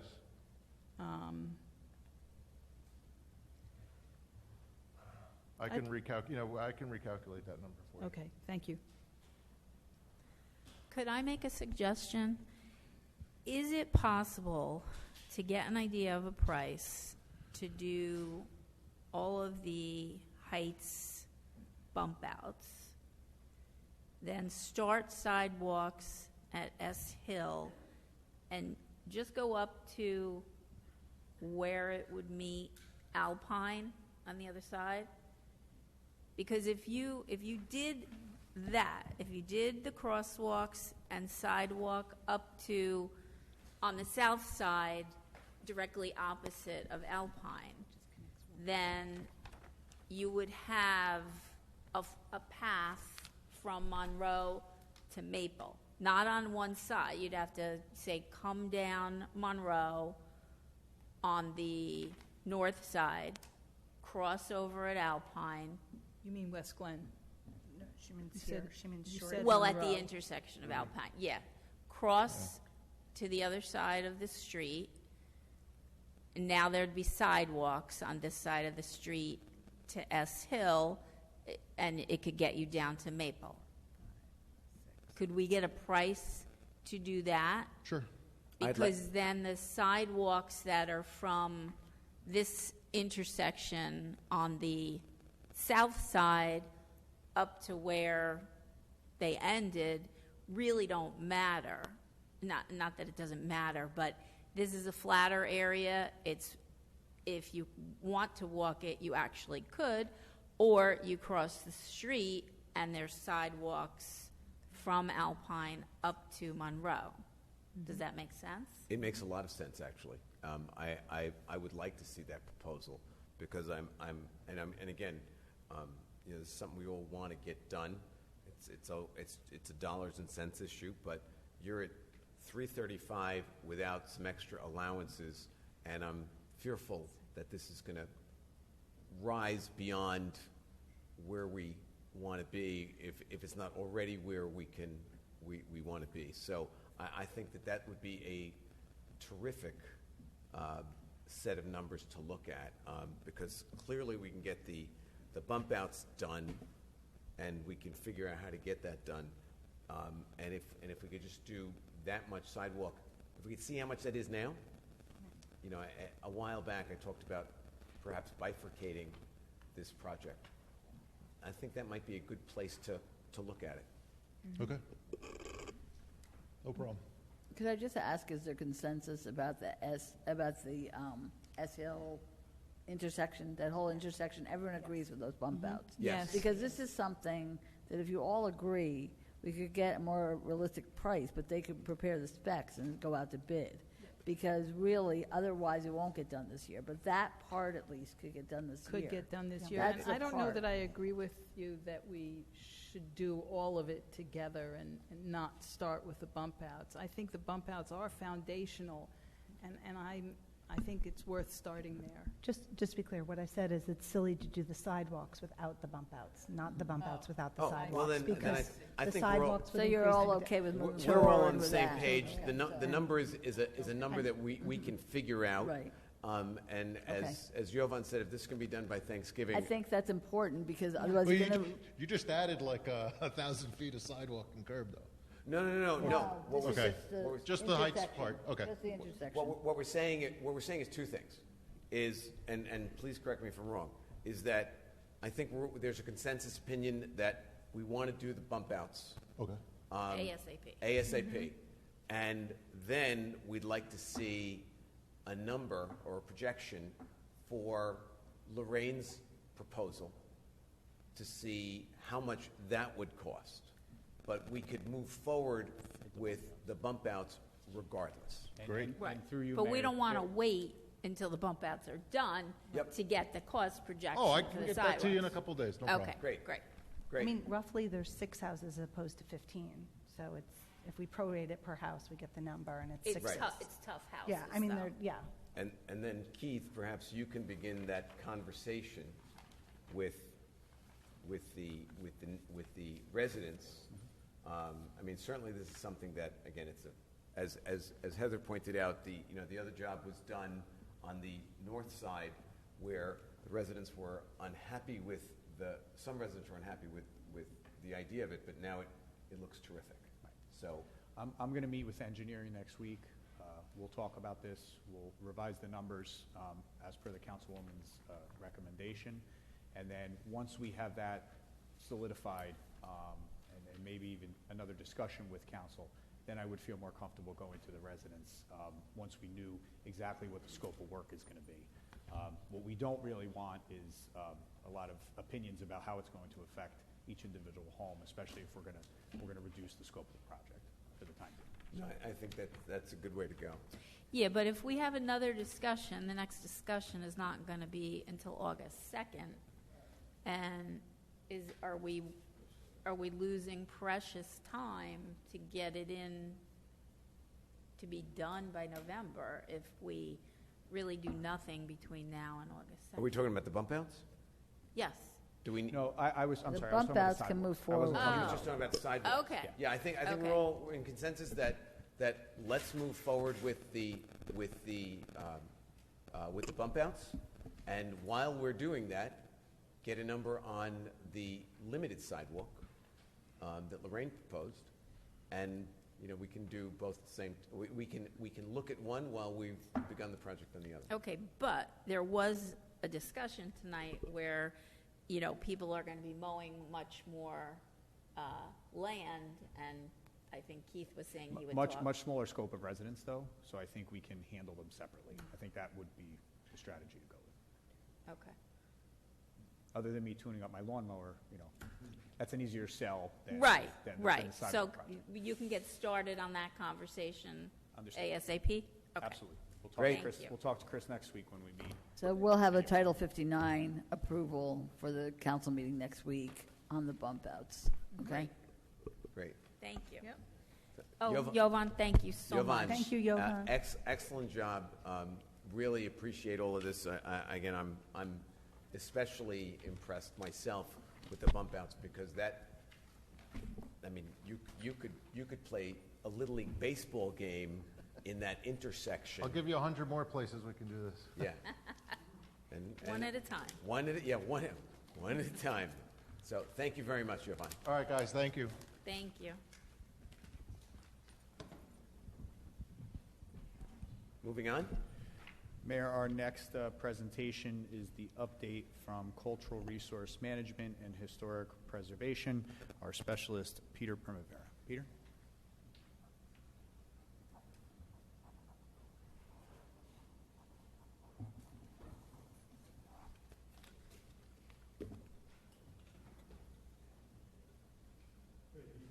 If you could put your mic on. Now I'm Welcome, on. Peter. We see that I know that you took a spill.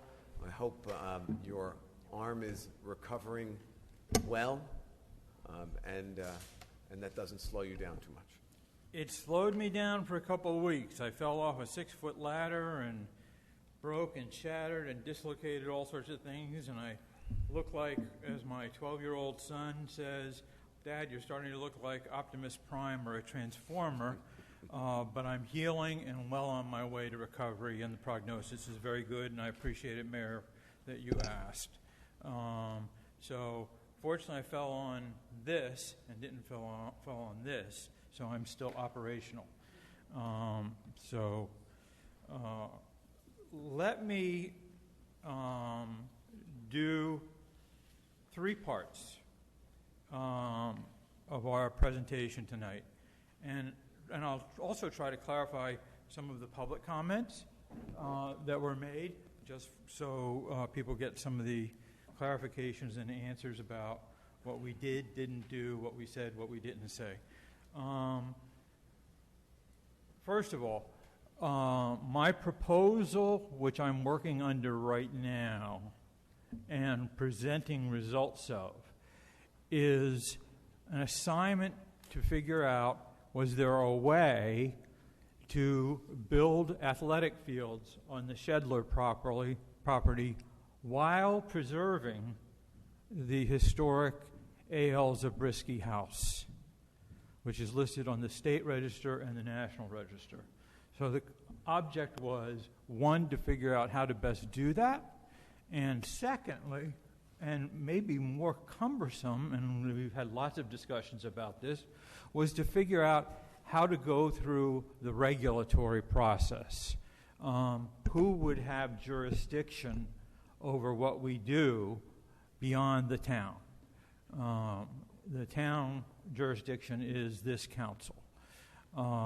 The real primary jurisdiction that we would have to move through is what's called the New Jersey State Register Act, and that is a piece of legislation with attached regulations that protect properties listed on the New Jersey State Register of Historic Places, which our property is, from the actions of public agencies.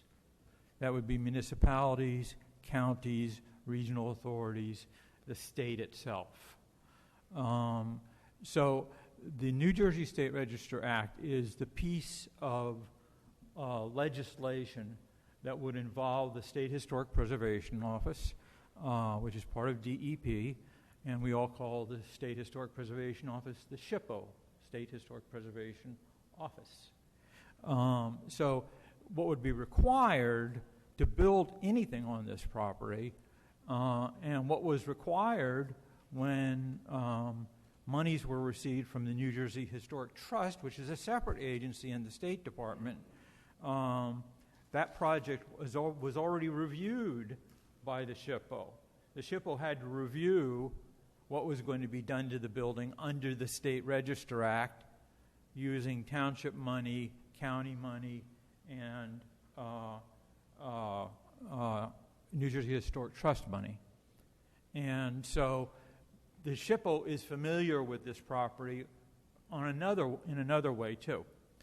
When the property was placed on the state and then the National Register of Historic Places, the nomination documents that are submitted to the state to place a property on the state register, the New Jersey State Register. I keep calling it the State Register, but it's the New Jersey State Register of Historic Places. That would give the SHPO is assigned that responsibility too. So they have regulatory responsibilities, they have designation responsibilities, and they have other public outreach responsibilities. And so to put something on the register, you write a nomination, which was done for this property, and you have to delineate under a very strict set of state and particularly federal standards that are promulgated by the National Park Service. And the keeper of the register, believe it or not, there is a person in Washington, D.C., who I know quite well and I've known for many years, and I knew her predecessor. She is the keeper of the National Register of Historic Places. And so when you get beyond the New Jersey State Register and you go for the National Register, the keeper has to approve your nomination, then you're listed on the National Register. The only way there is national regulations or national jurisdiction from the federal government would be if the project was using federal land, federal money, or federal permits. So in New Jersey, as Matthew and I have discussed, you could be building on federal land, you could be using HUD money for a project, you could be FHWA, like Federal Highway Administration, do a road project. And you could also be getting a license or permit. So, for example, a wetlands permit in New Jersey is actually a federal permit. And so that would kick in the federal regulations. The good news for the town is we don't need any of those federal actions. We don't need any of that federal involvement. So all of our, and if we did, that's all delegated to the New Jersey State Historic Preservation Office to implement those regulations. So when the federal and state regulations are involved, they do it simultaneously. And so the good news is we don't have any federal regulations that in any way affect or involve this property. And we do have the New Jersey State Register Act. No matter what we do, whatever the alternatives or the designs are, we're going to have to file an application to the State Historic Preservation Office. Very, very detailed and substantial application, which demonstrates why the town wants to do what it does, what it's proposing, what the alternatives are, what the pros are, what the cons. And the bottom line is that we are doing a project that will not diminish the historical significance of why the A.L. Zabriskie House is historically significant. I bring that point up because I think that's a point of confusion. The nomination that was accepted by the state and the federal government to list the A.L. Zabriskie House on the state and national register, there are 4 criteria. And these are spelled out in 36 CFR 800, and they're also spelled out in Bulletin 15 of the National Park Service called the Criteria for Evaluation for Listing Properties on the National Register. There are 4 criteria, and they're almost obvious. Persons, places, events, and then the 4th category, D, is places that may have some scientific potential to tell us something we didn't know. And that's generally where archaeological sites fit. But you can have any combination of those 4 criteria. The Zabriskie House was not nominated under 3 of the criteria. It was only nominated under the criteria about architecture. Not because it was a significant architect, wasn't Frank Lloyd Wright, but it was a style of architecture which is called the 3rd iteration, the 3rd generation of Dutch housing in Bergen County. And so it was not nominated. And so this is what we have to deal with. And I'm fully open to hearing residents or any other, but we've done a lot of research. If there are any other reasons why people think it's significant, but under the law, what we have to do is demonstrate that whatever we decide to do is not diminishing the architectural significance. It doesn't matter legally if there were revolutionary troops in the area. It doesn't matter if there were a person of historical significance that may have had something to do. It doesn't matter if there was an event of historical significance, because the legal document that the state and federal review processes follow is the National Register nomination. Now, that's not to say it can't be amended if further information is found, but then you have to substantiate and document and prove why it was significant because an event happened or a person of importance happened. So I say that to clarify what, from a legal standpoint, and no opinions are being expressed here. These are all deductive arguments derived from the state and federal standards, guidelines, and laws. So what we have to do is demonstrate, if we want to build a field, which was my assignment, if we want to build a field, what effect it will have on the architectural significance of the A.L. Zabriskie House and the property. And so the property is interesting, and I'll just make a quick side note on that. The property is a property that was always part of the Zabriskie 1825 house ownership, and before that, the Banta ownership that we've talked about. And both properties, the properties were much larger. Route 17 took a big hunk of it. Adjacent properties to the east and south even took a big hunk of it. It was a big, as you would expect, 18th century farmstead that was originally deeded from the East Jersey proprietors to someone who was willing to take responsibility for the property. So what we've got is approximately 7 acres that's left of what was once a much larger farm, not only during the 18th century, but during the Zabriskie tenure of the property. So what we also have is a property that was a farm. And the Zabriskie is the farmhouse. And as you would expect, at points in the past, any functional farm had a barn. It may have had out structures for other purposes, carriage houses, things like that. Sometimes in the 20th century, garages get added for tractors and cars and things. Corn cribs, all the things you would expect to see at a traditional farmstead. What we have is just the house. All those other things are gone. And that brings me to a clarification I wanted to make. One of the commenters mentioned the work of Hunter Research Associates.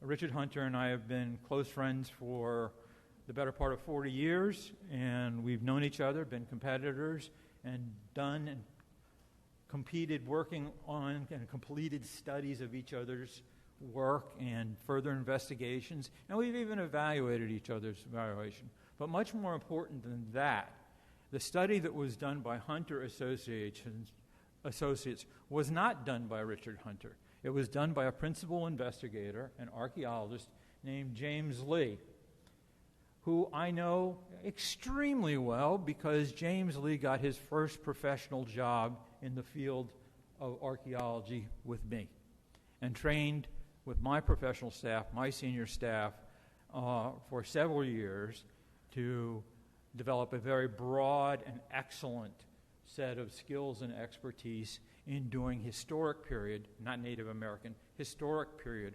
archaeology. And once he got to a certain point in his career, he was a commodity, and Richard stole him from me. And so James and I did not leave on bad terms. He has the highest respect, and if he doesn't have the highest respect, then I'd be ashamed of what he learned while he was with me and my staff for a number of years. So the report I do commend.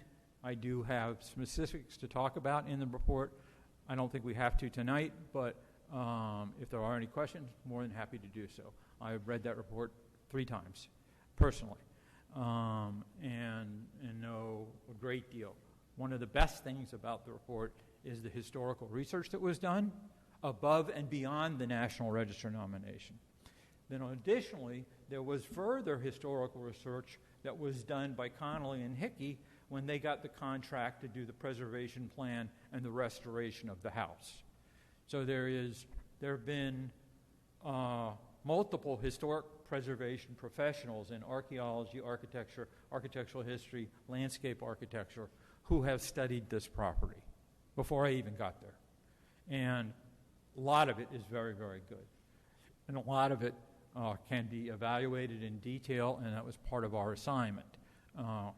Now, what we did, and let me, I apologize for being stopping because I want to be responsive to public comment. There is nothing that I have said or written to anyone that says we want to delist or deregister the Shedler property or the Zabriskie house. There was a consideration, which is discussed in the document that council received, about modifying the National Register nomination, because why is the 6 acres to the north of the house listed on the National Register if the reason for the house being on the register is its architecture? Everything north of the house, as we all know, anybody goes out there, that's secondary and in fact tertiary growth of trees. This part of New Jersey in the 18th century and well into the 19th century was almost completely denuded of the natural forests for farming and for fuel. How did you heat and run any kind of house, machinery, anything? You did it with timber. And so, the example I often give when we worked on the Princeton battlefield site, if people know where the battlefield site is, it's almost 2 miles away from Nassau Hall at Princeton University. We have paintings that were done. We have accounts and diaries that were done of officers who fought in the Battle of Princeton who could see unobstructed all the way to Nassau Hall. There weren't any trees.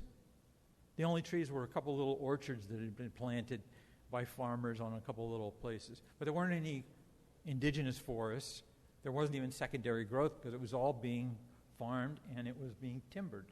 So we would, by example, precedent, and all the documents we have here, is what you now see is a wooded lot to the north of the house from the great majority of its history, and most particularly what's called the period of significance from 1824 to 1925, when the Zabriskie and their descendants owned the property and operated a farm. This was not a forested piece of property. It was a farm. And then one day, somebody called New Jersey DOT said, we want part of it, we're going to build Highway 17. And then somebody another day said, we want to subdivide off and make some houses. And we want to make some town and county roads. And so you can see how this agglomeration of things has happened to the original property. But still, what remains is the architectural significance of the house. So I want to be clear about that. And all we were saying is one of the alternatives considered updating and making the National Register nomination more accurate, because it does have some holes in it. It does have some weaknesses in it. It does have some inadequacies in it. It does have some issues which are not addressed in it. It's enough to say the house is historically significant, but there's a lot of other stuff that it doesn't really talk about, because all that other stuff wasn't historically significant. For example, the northern 6 acres and any other adjacent property. So the nomination does not nominate the property, and this is what we have to work with legally and factually, does not nominate the property because there might have been Revolutionary War activities in the vicinity or on this property, because there are no documented Revolutionary War activities on this property. The investigators who wrote the National Register nomination, the SHPO, and various other organizations like the Crossroads of the American Revolution, the Sons of the American Revolution, of which I'm a member, who have very carefully traced the movements of the troops, the skirmishes, the battles, the headquarters, the installations of the Revolutionary War in New Jersey. By the way, New Jersey has almost 700 Revolutionary War, recognized 7 Revolutionary War sites, triple any other state. So Boston, stop talking about you're the seat of the revolution. New Jersey is. So what we're saying is they didn't nominate it for Revolutionary War activity because they couldn't document it. There may have been rumors. There may have been legend and mythology and folklore. And I don't mean any of those in a derogatory way. Those are all used by professional historians to accumulate a story, to determine what something is and what it is not, to delineate, describe, and specifically describe what is significant on a property. It was not nominated because it had a Native American archaeological site on it. It doesn't. No one's ever found anything on the property. It wasn't nominated because the Hindenburg crashed there. Well, no, the Hindenburg crashed in Lakehurst. It wasn't nominated because the house was designed by an important architect. No, it's a vernacular third-generation Dutch-style house, which was probably designed by the owner with a local, at the time, there were no such thing as home builders. There were carpenters helped you build your house and helped you design your house. So we don't have any significant architect. We don't have any significant person who created the design. It was the owners in cooperation. And so hopefully what I'm trying to do is delineate why this house and property are and are not historically significant. And I'm not doing this out of my own personal opinion. I'm doing this directly from the National Register nomination on why this property was listed on the state and national register.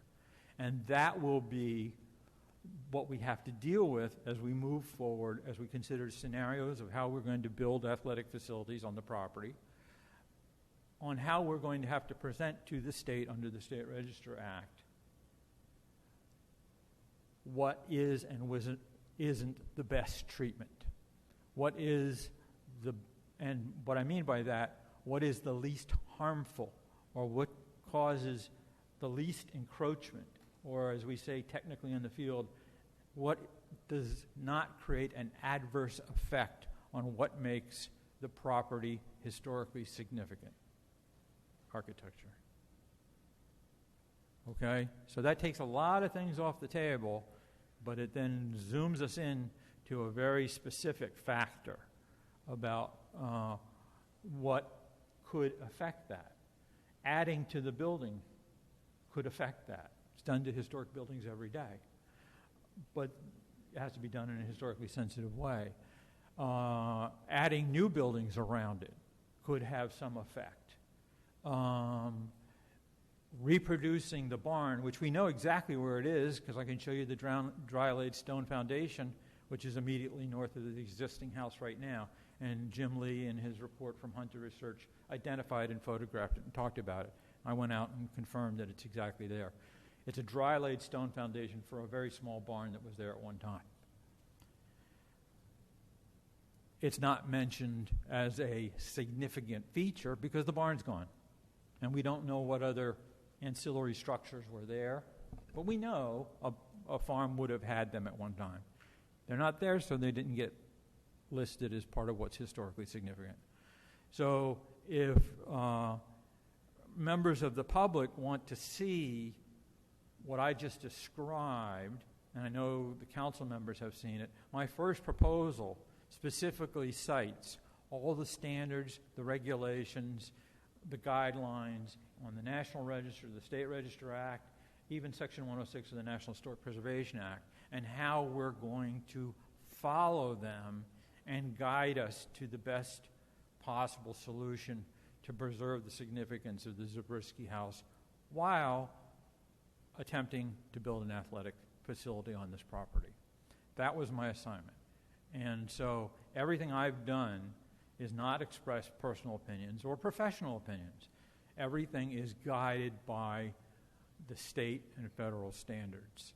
I did not use the Ridgewood Historic Preservation Ordinance because the city council and the village is not restricted by the ordinance.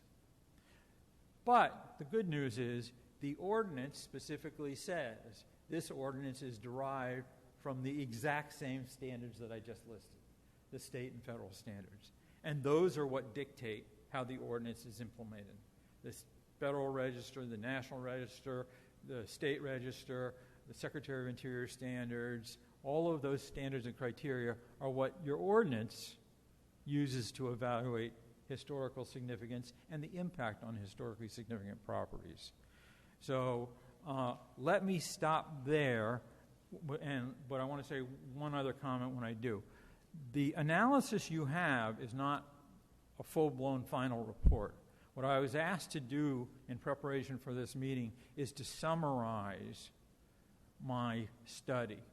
So including citations, including footnotes, including all those sort of things would be done, but to save the town time and money so you could come up with an informed, educated decision, what I did is I've used all those, and those all can be added to a more complete report.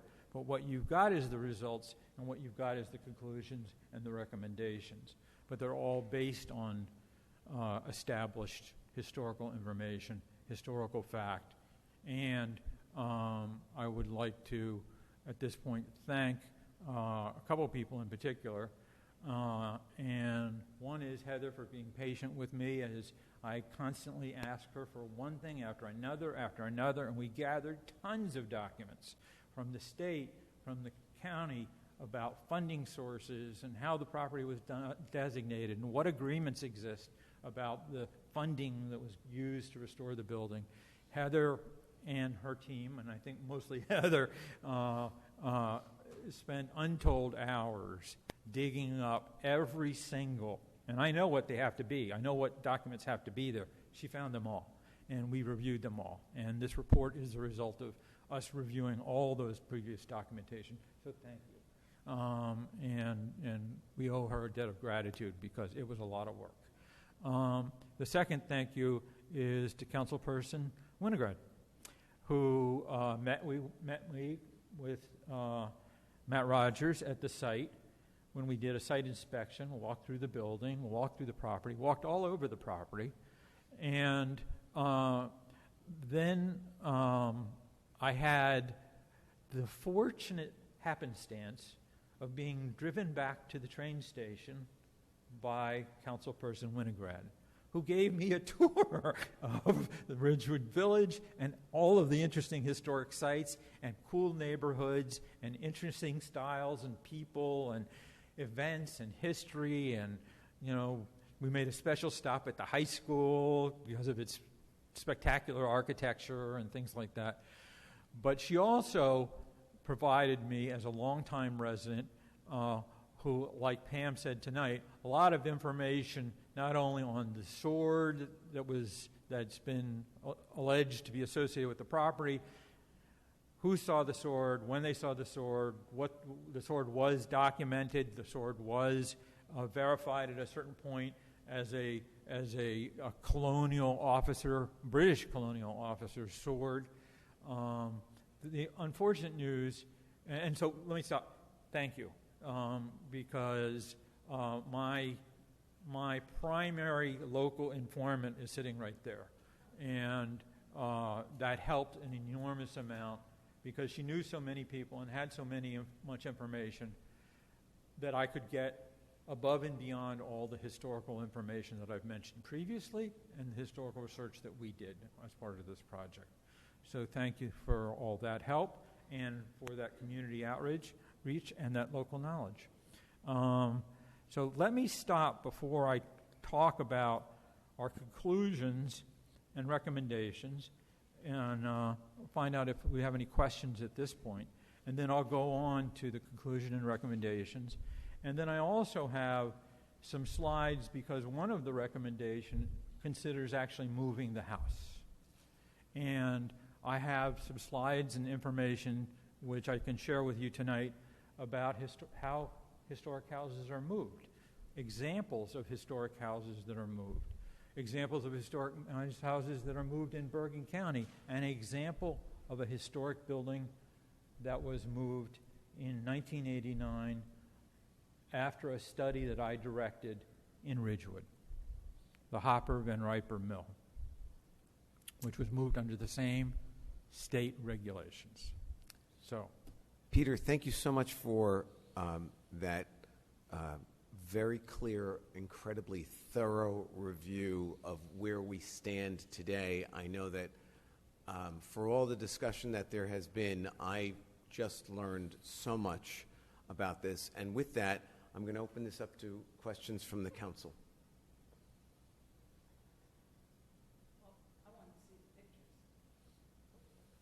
Do you have pictures to show us? The pictures are about moving. They're about the which is recommendations. one of the alternatives. And what he's saying is, do we have any questions about what he has said? About my to method, point? my scope, the standards, the guidelines, the laws, the regulations. That was my primary assignment, to explore all of those that might apply to your wanting to build an athletic facility on this piece of property. And so he And stopped so that... that's what I just tried to do, and tried to specify about what we found about the property, and what we know about the property, and what other professionals have found and know about the property. And then, once we have that, then we can work with the alternatives about how do you go about doing an athletic facility.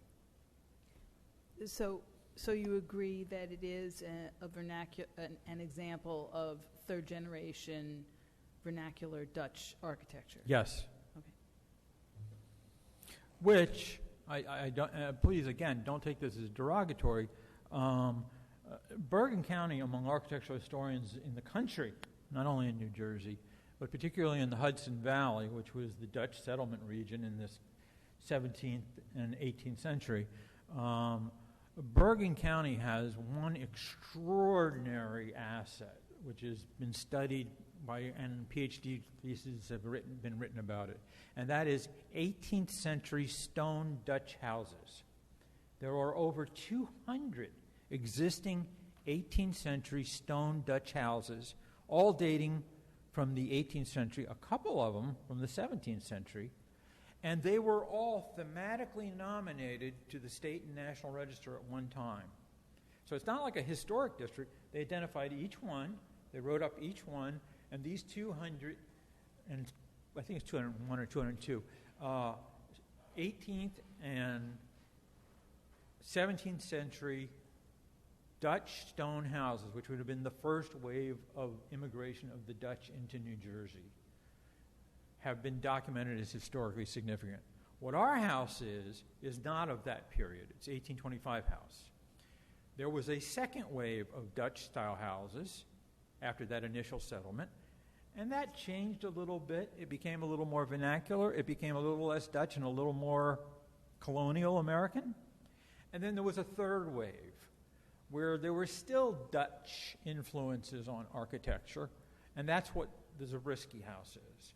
That was a third wave, not the settlers, the Dutch settlers, not the descendants of the first generation descendants of the Dutch settlers, but it's architecture that was influenced by Dutch form, building techniques, use of materials, and an agglomeration of what we call vernacular architecture, which is that which is designed not necessarily by the work of an architect.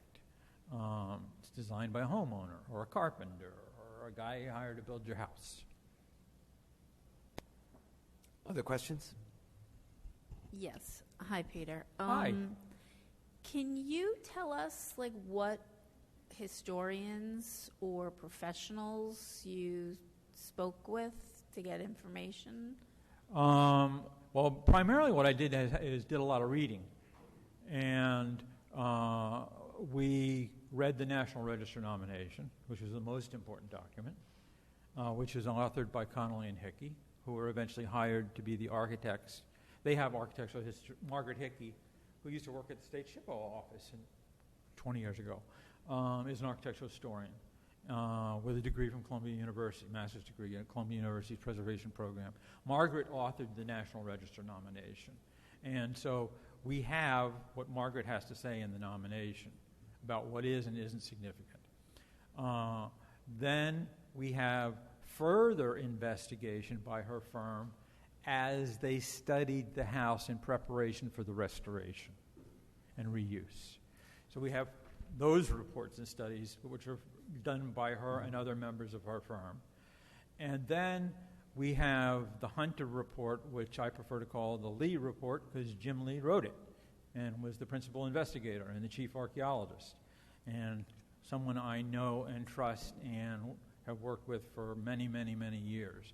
So we have a very detailed history and archaeological analysis, an assessment, not a dig, but an assessment of archaeological potential by several important, several qualified professionals in the field. Additionally, we also looked at background research, which included local histories that have been written about Ridgewood, about the property. We talked to Al Fraza, who's a historian who has a website called Revolution in New Jersey. Al has spent 10 years documenting every imaginable documented troop movement, installation, headquarters, skirmish site in the state of New Jersey. It's all listed on his website. So we consulted with Al and his website. And he's a navigational historian, but the work is phenomenal. And he almost got divorced because his wife said he had to stop at a certain point. It was so thorough, it's fantastic. Then I've been intimately involved with the legislation that created the Crossroads of the American Revolution National Heritage Area, of which Ridgewood and Bergen County are one of the 14 counties that are in that National Heritage Area. I've done other National Heritage Areas, and so I've known all the authors, from Mark Lender, the Revolutionary War historian that was at Rutgers and later in his career at Kane, foremost Revolutionary War historian in New Jersey, and all the people that were involved in studying this National Heritage Area, this swath of 14 counties in New Jersey. And it's almost, what I'm reminded of, the swath was predicted by Ben Franklin. Ben Franklin said, New Jersey is a barrel cork at both ends, meaning New York and Philadelphia. And that swath is where all the Revolutionary War activity, for the most part, happened. And it's been intensively studied as part of the Crossroads of the American Revolution National Heritage Area. The American Battlefield Trust has also done additional studies on Revolutionary War battlefields. We just completed one at Fort Lee. I venture to say, I don't know if I'm sorry, I think we're just getting off topic here. Can I ask you, did you speak with Margaret Hickey? I didn't have to. No, and you didn't talk to James Lee at all? I didn't have to. His report's very thorough. Okay. In his report, I believe he says that there should be a second archaeological study done on the property. He recommends that to the north, let's be specific. Yes, he does.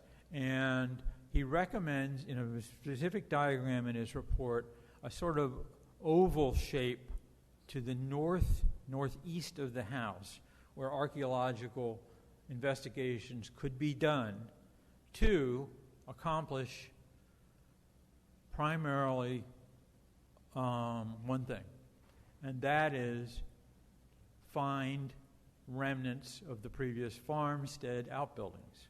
Well, we know where the barn is, and he says so. We don't have to excavate to find it. We know where it is.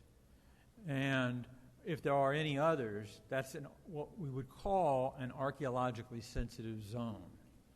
What Jim says is, and this is a term, I'm sorry to get a little bit professorial and academic about this in archaeology, but that's where all my original training was, is he says there's potential for archaeological components of the site in that oval area. It's about a quarter of an acre to the northeast of the house. Potential is undeniable. There's always potential, particularly when you have a sitting house, and we know how old the house was. The probability he does not address in the report, and that was not his responsibility. The probability of finding archaeological remains in that area are low to medium. If they are found, for example, we know there's an extremely high probability an archaeological study would find the barn, because we can see the foundations, right? So, yes, there is an area that has archaeological potential. The probability of what's going to be there or surprises would be extremely low. I thought the report said if there was any excavation on the property. I don't remember it specifying a specific area. Yeah, there's a specific graphic if you look in the report. I don't know the number of the graphic, but it actually shows the area where he considers there to be archaeological potential associated with the Zabriskie house, because that's what's historically significant. It's an actual there's an actual graphic where he shows the actual area of archaeological sensitivity. Is it true that the property is on the National Register, not Yes, just the the property house? is, yes. The property. Yes. So I believe he said if anything was done on the property, digging, And whatever. then he went on to identify where on the property. Okay, I'll have to look at it. Did you try and speak with any of the residents that maybe have history in the Shedler area? No, we didn't. After I had read all these reports, and they had all done so. All of those previous studies had talked to locals, had talked to the local historical society. There's plenty of citations, interviews, and things like that in those reports. I was able to glean from that the information they had gotten. And then, as I said before, Councilperson Winograd was able to give me an encyclopedic recitation about what she knew, what she'd been told, who she knew what about this, that, and the other. And that's just hearsay. You're shaking your head. I don't understand. That's just hearsay. That's just hearsay, and therefore not interesting to me. Hearsay is folklore. If the folklore is documented, if the folklore has been evaluated, just like when Councilperson Perron said earlier she had had that sword assessed and evaluated. What you're doing, just like any antique, you're providing provenance, or as we say in the United States, provenience. You're providing legitimate information about what it is and what it's not. And you're also saying what it might be if you have evidence that is unanswered, but you have leads. So that is exactly what the previous reports had done.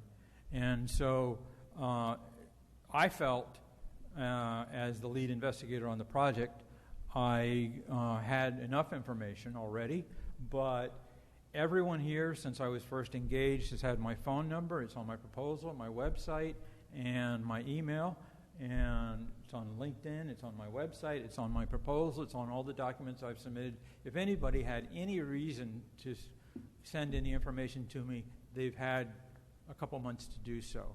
I will assure Council tonight that I will speak to some of the people who said they might have additional information, and will amend my summary report. And so the final report, in order to be cost efficient, was not needed until we do the State Register Act application. That's going to have not this summary report, but a full fleshed out report that cites where the information's from, that cites who we talked to, that cites what we read, that cites what's known and what's not known, what's documented, what provenance exists. So I'm all ears, and I have been since we started, and the first time I spoke to this council, I invited the public to reach out if they had anything.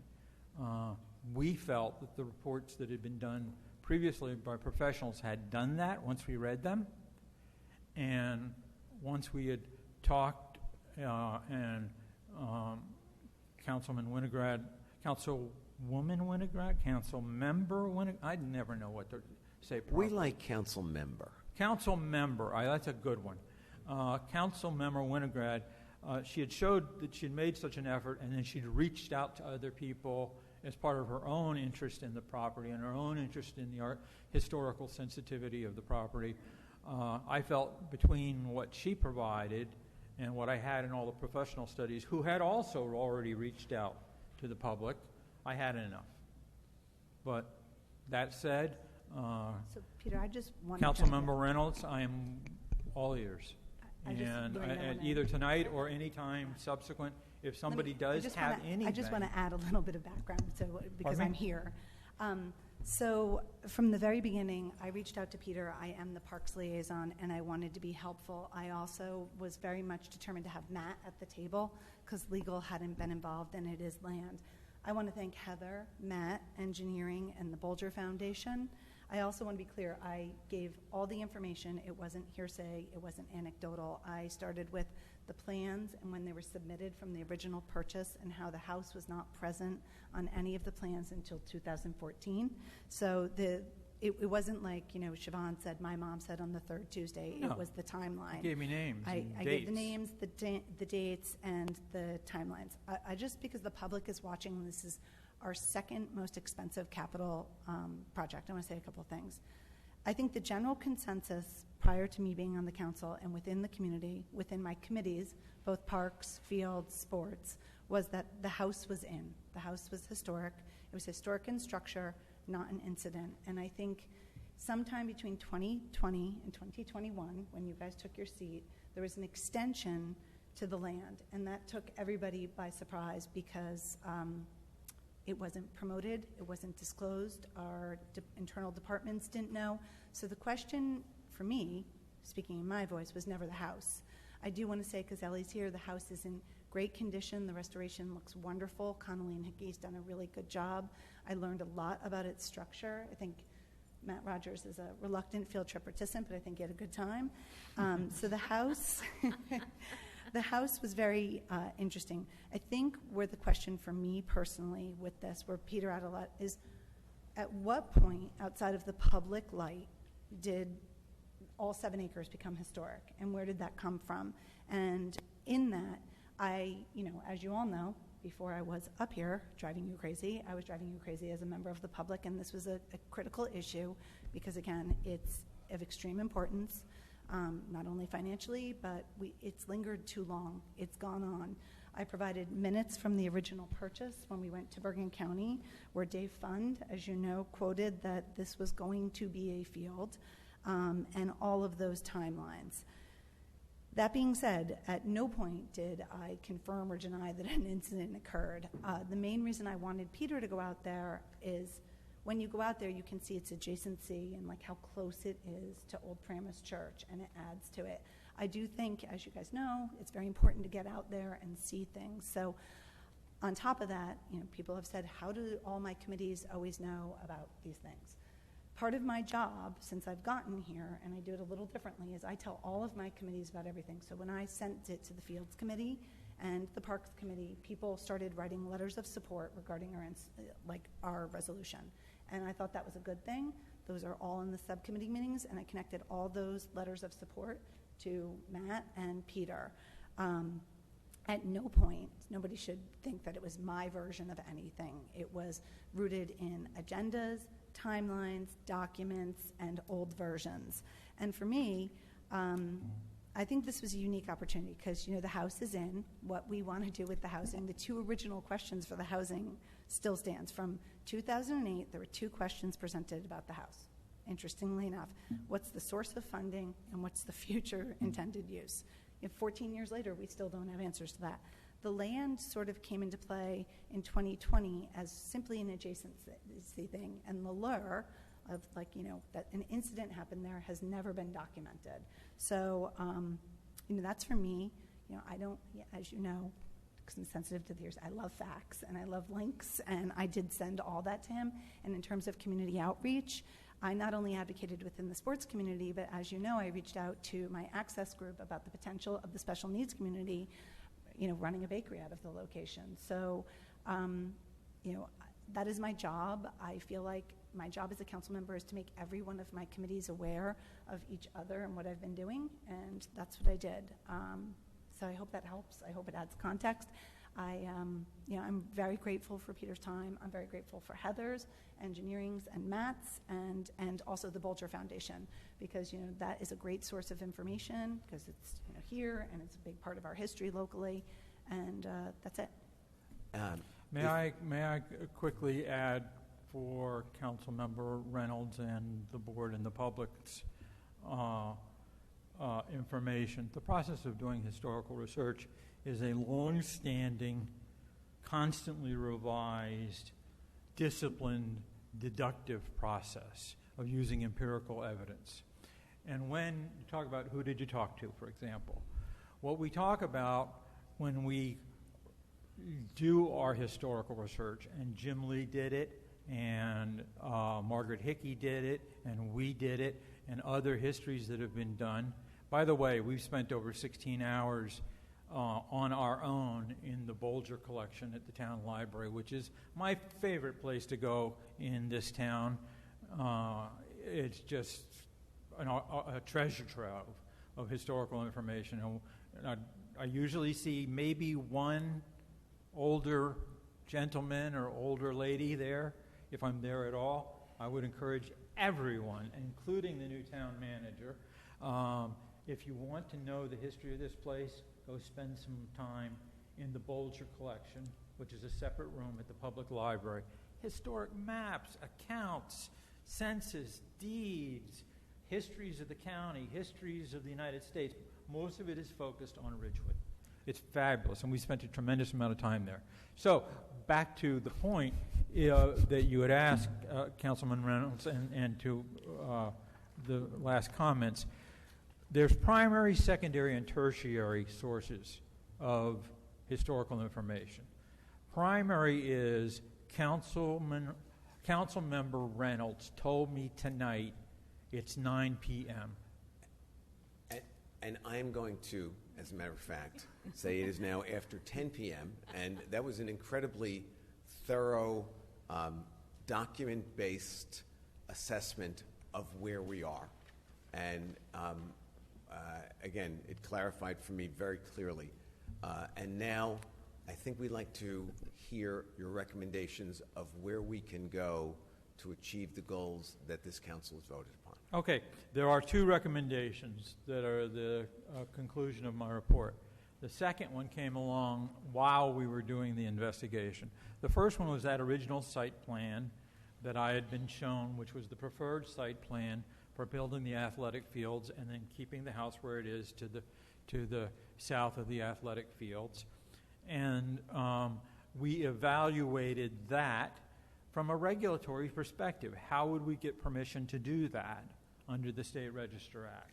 And using all the guidelines and standards that I've cited previously about how you treat historic sites, what is the nature of their history, how you might either complement or be deferential to or adversely affect what makes a site historically significant. That was our first assignment. During the assignment, it was brought to my attention that the town is considering buying a property immediately north of the Shedler property, and that might be added to this larger complex of property. And so we recommended in writing that we consider what that might opportunity, if that presented any opportunities or obstacles to the project. And so we looked at, one, keeping the house where it is and applying to the state for permission to build the athletic fields. Two was a surprise for everybody. Picking up the house, moving it to that new property, and applying to the state register for that permission and everything else we want to do. So the second one simply adds moving it, and whether that could be reviewed and approved by the State Register Act regulations. And what is your assessment and recommendation and likelihood of success with SHPO of both of those avenues? The likelihood of success is conservatively on both scenarios over 80%, that the SHPO would permit us to do either one. They will, and I should mention, just not to get overly legal, but Matt and I have talked about this, that under the New Jersey State Register Act, the SHPO makes a recommendation to a governor-appointed council called the New Jersey Historic Sites Council. And it's a group of people, professionals who are well-known in New Jersey history. They meet every month or sometimes every other month, and they take the recommendations under the New Jersey State Register Act from the SHPO about what's being proposed and what's being done. They vote, and they actually make the decision. Approve with conditions, or denied. The only thing that can happen beyond that is the State Historic Preservation Officer is actually the Commissioner of DEP. He can overturn or simply sustain, by not commenting, the decision of the Historic Sites Council. So we're making application to SHPO. SHPO's reviewing it, making sure it's all technically complete.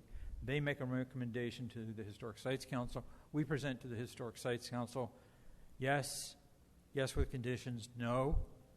And if there's a no, and we still want to proceed with the project, we can then appeal that to the Commissioner of DEP. So let me ask, your first recommendation, which is, you say here... I didn't answer your question, I'm sorry. Yes.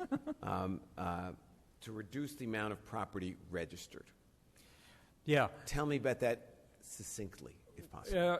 As I've said, and I'm willing to talk about it, and it will be in whatever state register application we submit, however we go, there'll have to be substantial documentation above and beyond the National Register nomination about anything we've learned, good or bad, plus or minus, beyond what the nomination says. And we'll go into more detail than the nomination. The nomination was pretty brief and speaks in generalities, but it mainly spoke to the architectural significance. It didn't address any of the other ones.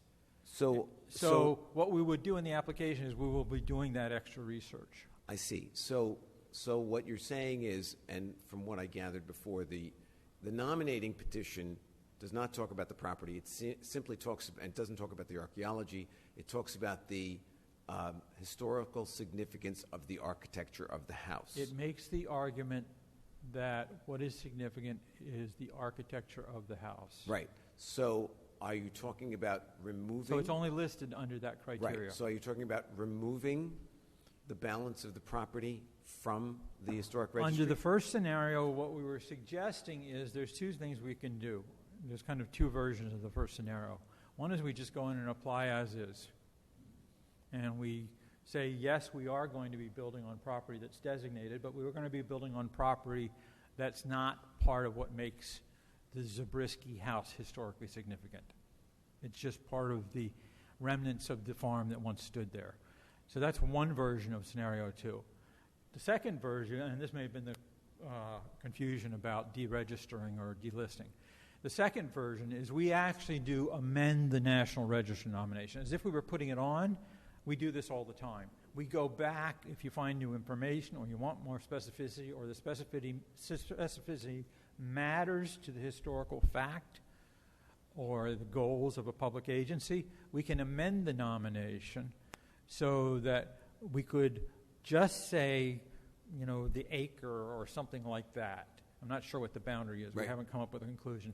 Around the house is what's historically significant, and that northern 6 acres is not. And no argument has been made by anybody to this point, among all the professionals that have studied this property, that there's any evidence that the rest of the property is historically significant in the history of agriculture, in the history of the Zabriskie farmstead, or anything like that. And as we focus on that one proposal right now, in reducing the amount of property that's on the historic registry, since the only facts and supporting documentation in the nominating petition refer to the architecture of the house, and yet you say that there's a better than 80% chance that we would be able to remove the balance of the property from the historic registry. Why is there even a 15 or 20% chance that we might not be able to do that if it was not part of the nominating process? 'Cause if it's strictly the architecture of the house. I can't always speak to what people in Trenton do and don't do. Most of them are not people that have ever been employed by my firm. So what you're basically saying is... I can't speak to what the Historic Sites Council might get confused by. Some of them are not professional historians, or how they might come up with a conclusion based on an erroneous set of assumptions, or even just a fatal flaw argument. So I have to put in that there's a chance that we wouldn't succeed. Got it. But that's not what you think would happen. Because there are other people making this decision. It's not my decision. But that's not what you think would happen. Yeah. Okay. Let's move to the second scenario. So, moving the house. Tell us about that, and specifically, I know that you have examples. I know that you talk about one that you were involved in moving a house here in Ridgewood. I know that you have some video to better illustrate this. I know that there's been some discussion of the cost, and again, my understanding in reading this document, which I've seen for the first time when I sat down here, is that the budget number that we talk about here, or that you talk about here, is our cost to employ you to make the application.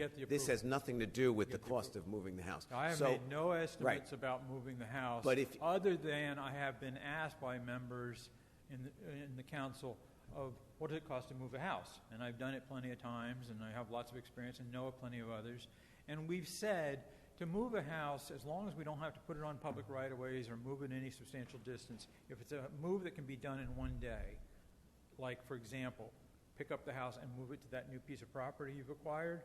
We have not acquired. It's about a $25,000 project. I'm sorry? That's about a $25,000 project. And is that just the cost of moving, or is that the cost of building a new foundation?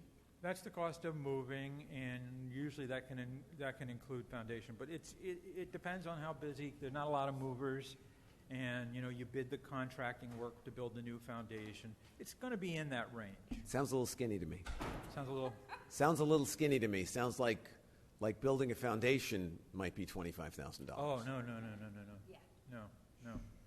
I've never had that happen. I'm doing a project in Old Tappan right now on the 1721 Garrett Herring House, where we're picking up an actual first-generation Dutch colonial stone house that weighs over 400 tons, all masonry, not timber like the Zabriskie house.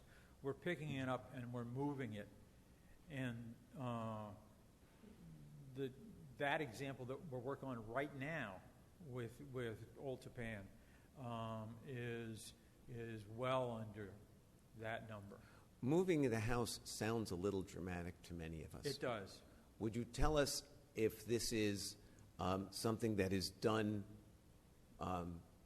as part of preserving houses? Do you have examples? I know you mentioned again the one in. I think the council has.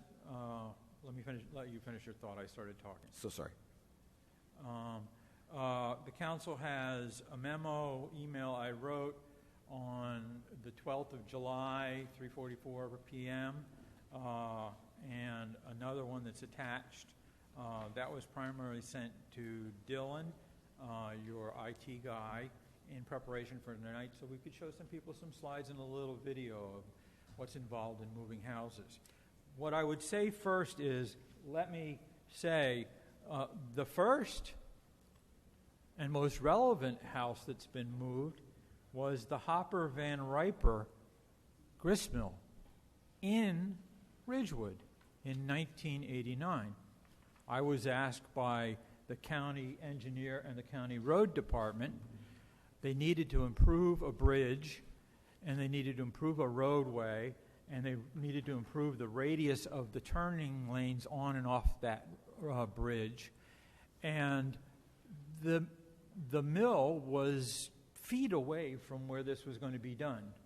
And so we did a similar alternatives analysis, And the county asked us up front, look into moving it. What would it take to pick up and move the Hopper Van Riker Blauvelt something mill? Which you have included a picture of in your And report. I have included a picture, and that's not it. Mark, that's one we're doing at Princeton University right now. Let's go to some of the other pictures. The first picture I included is a picture, a fuzzy picture from a newspaper article, and I can certainly haul up the report of the Hopper Van Riper Mill. There it is.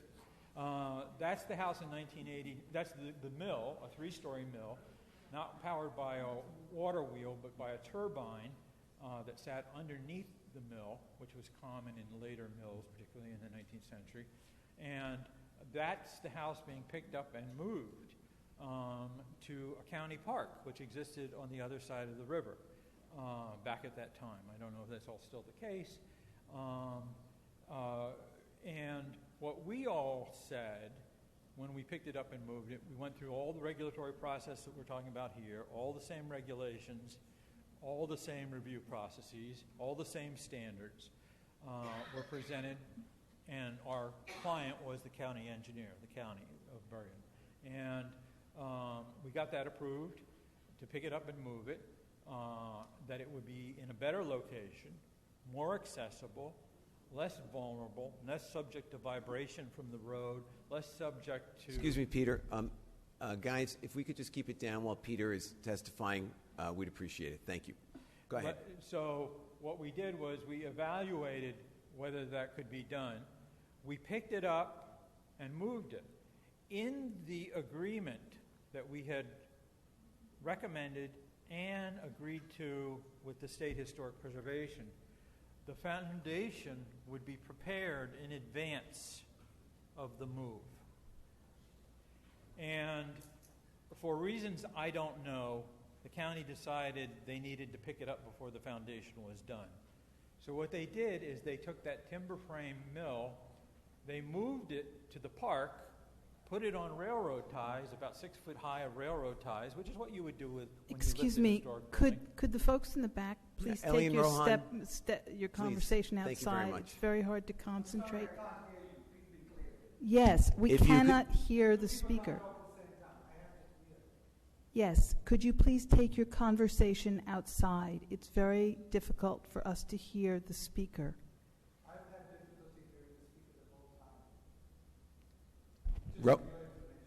Well, we apologize for that, but again, we're trying to hear him. So if you have a conversation, thank you so much. We appreciate it.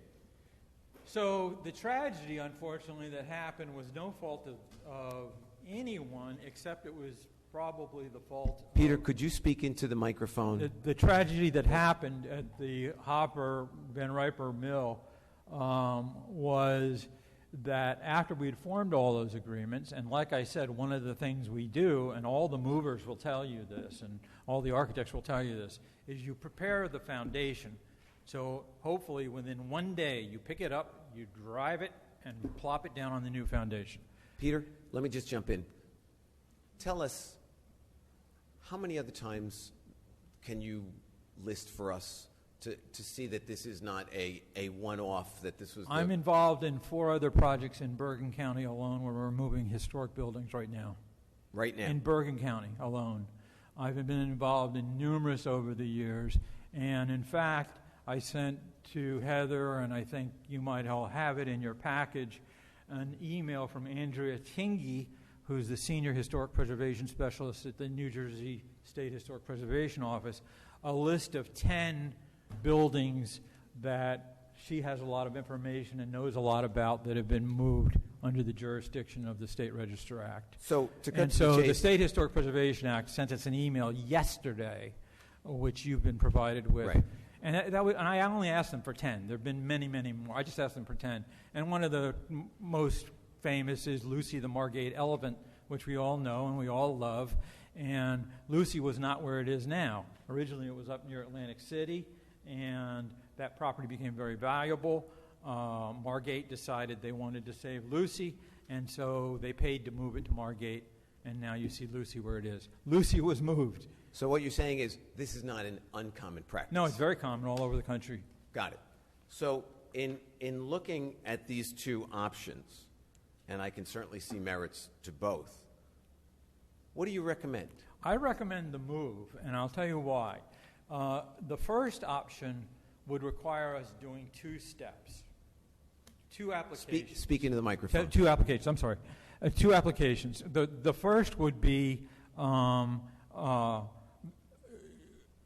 submitting an amended nomination to the National Register so that we end up with that acre or so around the house that's registered and the rest of it's not.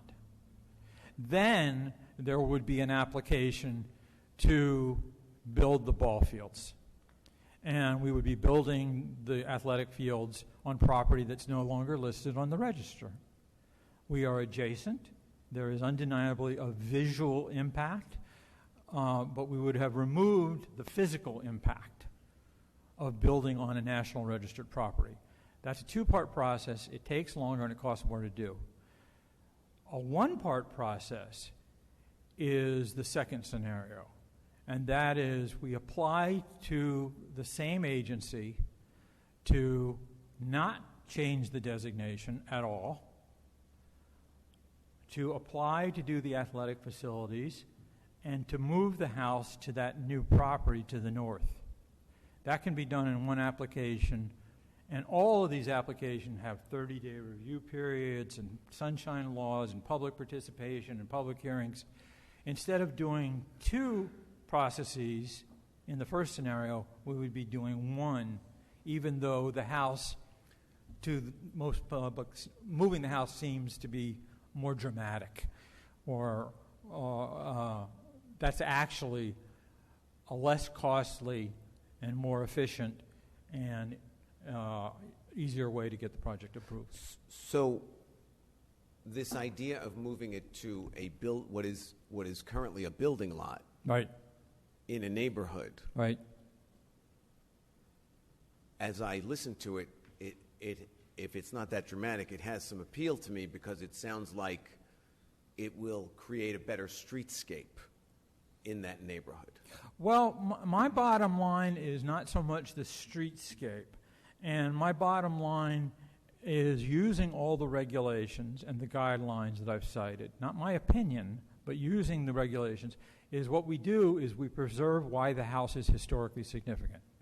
So if we pick it up as a sample of 3rd-generation Dutch colonial architecture, and we move it, it's still a sample of 3rd-generation Dutch colonial architecture. We've not lost any historical significance to why it is listed on the National Register of Historic Places.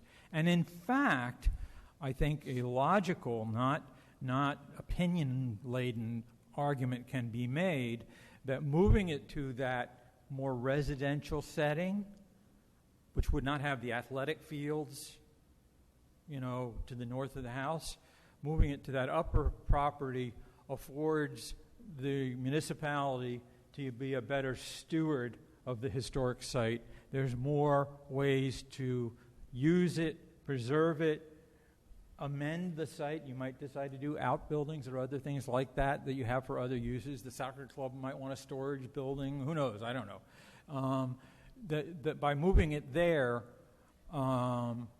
that the house, being in a residential neighborhood, is probably more secure because you have neighbors watching the house, and it's in a residential setting in a residential neighborhood. What has become a residential neighborhood? Got it. So I think we're not altering the historical significance, but part of why I like the second scenario is in perpetuity the house will be in a better place. Got it. And now I think we have a pretty clear picture, and not that we won't ask questions, but I want to open it up to the council for discussion of these 2 scenarios. Your thoughts? Siobhan, Pam, Lorraine, what are we thinking? I'm just concerned about the funding. The funding for? Purchasing the property and moving the house. I can see the utility of having it in a better location. That does make sense to me. So it'll take me a little while to get used to that. In terms of the funding to the expense. we've spent about, give or take, and again, everyone's got a different number, $7 to $10 million on this park that has not moved much of an inch, and $2.6 million, which I'm still wondering how we spent that much money on an 800 to 1,000 square foot house. This is something that I'm listening to Peter and I'm saying, sounds like we'll have a house in a better place. We'll have more room in the park to create a better park. And it's, these are the last dollars to be spent, and relative to what has been spent thus far, and we have gotten very little for it, it seems like it would be penny wise and pound foolish to me to say, yeah, I want to stop spending money at this point because we've already spent way too much on No, things. I'm not saying I want to stop spending money. It's just I'm concerned. I'm just concerned. May I address a specific question? Do we also have to have a structural analysis that the house can hold up? Already in a done. move? And it's because Connolly and Hickey had structural engineers involved in their restoration team. The building has already been evaluated to its structural integrity, and what they did to the building is, it's like, you don't start putting period furniture until you fix the roof. What they've done is they recommended a full-blown restoration, which is north of $2 million, that's based on a house that has structural integrity. Okay. I might add an additional point, and again, I tend to be a little technical and professorial about some of these points, but that's the way historic preservation is practiced in this day and age. A house is built by people to live in. This is a house that was built by the Zabriskis. After it's no longer a domicile and you find another use, the worst thing that can happen is it's not used or not lived in. And so one of the things that we can further elucidate is in the moved location, we think there's a lot more potential use for more parking, more ancillary facilities, other things to make it more usable. The last thing we want is a Zabriskie house to sit there empty 6 days a week and some group has a meeting there Thursday night. In fact, at the Bucklew Mansion in New Brunswick, which is a similar sort of scenario, a park with a fabulous 18th century Dutch, second generation Dutch house, we said to Mayor Cahill, do we know any, and I'm not joking, we said, do we have any single first responders in town who need an apartment? And we actually put a policeman on the second floor and made it his apartment. And so the house is lived in. Houses need to be lived in to be cared for. Houses need, and if not lived in, then there has to be a diligent plan for maintenance and preservation and ongoing use. And so I'm not saying that that's something to be considered in this little house, but another option is, you don't want the house sitting where it is for days and months, all year long, year after year, with nobody in it. Because what it is a fire trap. And that's what happened to the Van Riper Hopper Mill. It was not placed on the new foundation immediately, and a local volunteer fireman decided this would be fun. Let's light it on fire and put out the fire. And that's why Ridgewood does not have that mill anymore.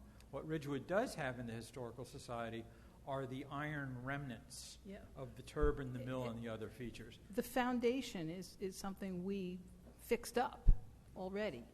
Yeah, the foundation right? has been parged and repointed. Right. So we spent money on that. But it still has. There has been some money spent, not very much. It still has a dirt floor. As we walked through with Matt, he was pointing out all the things with his flashlight that we needed to avoid in the dirt floor. And so it has the original foundation, which has been renovated. Would a new foundation be made of sandstone? Would a new foundation be made of sandstone like the one that's No there reason now? to, because that's not what makes the building historically significant. What the foundation is generic in many ways of colonial American architecture, sandstone architecture. What we often do, what we're going to do with the Herring House in Old Tappan, is build a better foundation, a modern foundation that has the HVAC and other critical components in the basement, so it's not occupying space in the building. You have a modern foundation which is much more durable, much more easier to build, much more cost-effective to build, and then what we're going to do is face it with sandstone. So to anyone visiting the site, the foundation would look like a sandstone foundation, but behind it is a completely technologically modern foundation, which is easy to build. Sometimes what we do, and the movers can make this recommendation when we have to look at it, and we can have several movers place bids. I've talked to a few already about this project. Sometimes we salvage some of the sandstone for putting on the facade of the foundation or for other site amenities. Okay. Landscape features and things like that that can be built, so we don't lose all that old sandstone. But the sandstone is not why it's historically significant. Okay, thank you. Siobhan. So I'm just going to share my thoughts in no particular order. So because we don't own the property right now, I'm going to leave that for last. So the idea of the two paths in option one are both appealing, and it seems like we'd have to assess, if we were to, the first option, if we don't get the land and we move forward with it and we either de-designate the property, the land, or we petition and we encroach the house. To me, that's either way we're moving forward with our plan. So it's 6 one way, half a dozen the other. With respect to the purchase of the property, I still think that, because it's adjacent property and we have precedent with the Bozos property on Citizens, it's a good purchase. I think for me, when you think about the impact on the neighborhood, we've had some sidebar conversations. I would never want to see, because there's the easement and there's houses there, that being a parking lot or anything to that. My original plan in my head when we thought about buying the property would be a playground structure. When the suggestion of moving the house was said, it actually, assuming the expenses can be minimized, the house can remain intact, which are big assumptions. It's actually a really nice idea for a lot of reasons. It frees up the land, it allows the encroachment to be less, it allows better areas for parking. But we don't own the property. So, we don't really know if we can do it until we know if the property is ours to get. I, too, am a little concerned about the cost. The project is expensive, and I'm concerned, to Peter's point, that all this discussion of where to place the house does not avoid the fact that we don't have a use for the house. And during this process, just worth noting, is that the house doesn't have insulation. So when we did the tour of it, it's an expensive house, $2.6 million, and the ongoing, maintenance of the house is going to be expensive unless we address the use. That being said, if we get the property and a grant comes through, I find the idea of moving the house appealing because it frees the land up and allows for the field and the parking to be moved further away from the residents and make everything a little less encroached upon. But, as far as I'm concerned, this is sort of turning into a puzzle of, a flow diagram of answer yes, go this way. Until we own the property, there's really not much worth saying about it. And I agree with everything you said. It sounds like this idea of moving the house, which again initially sounded very dramatic, sounds like it actually fits nicely there for the larger field that the council's agreed upon, that would now potentially fit better within the confines of the property if the house is moved. Gaining the additional property, as Siobhan said, because it's contiguous, for me seems like a no-brainer, because contiguous property to village property is something you don't get a lot of opportunity for. And it sounds like you've come up with a really good proposal that we haven't secured the property yet. We're discussing it with the owners, we've reached no conclusions. So, and I want to give you an opportunity to, to comment. But for me, I want to wait and see if we can acquire the property, and if we do, at a price that the village is willing to pay, then I would go with moving the house. A couple of quick comments, if I might. Moving the house can be done without disturbing the archaeological site. Without what? Well, without disturbing the archaeological Can you sensitive speak more area. into the microphone, please? Moving the house can be done without disturbing the archaeologically sensitive area. And there might have to be further archaeological investigation under the State Register Act. They might ask for that to further delineate what is there and what isn't there. All we know is at an assessment level, there's a statement of potential of what might be there. But moving the house, you pick it up, you jack it up, you roll a trailer underneath, there's a simple version of it, and you truck it away. You don't have to disturb the ground around it. And that ground around it could then stay parkland, unbuilt in perpetuity.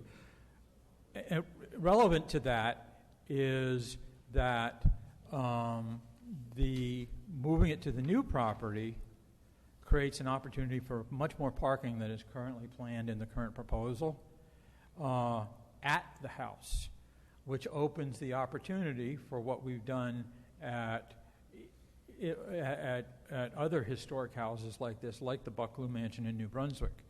The possibility of the house becoming a revenue generator where people can book it for dinners, parties, weddings, corporate functions, things like that. Got it. Lorraine? Okay. First question, does anybody know when there was a house at 510? Was it well water or municipal water? It was well water.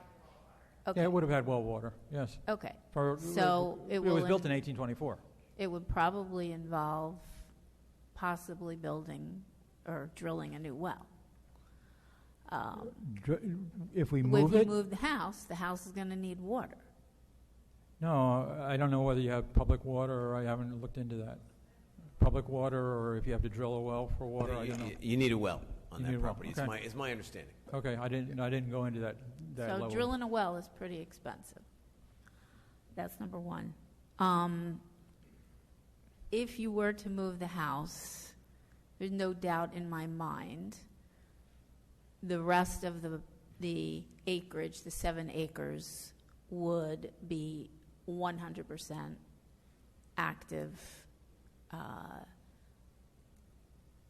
activity, that they would use every square inch of those 7 acres. And it would not be part passive, part active. It would take not only every tree down on 510, but it would take every last tree down on the Shedler property. The residents, it would be such a destruction of their neighborhood. I am completely flabbergasted. Ms. Reynolds,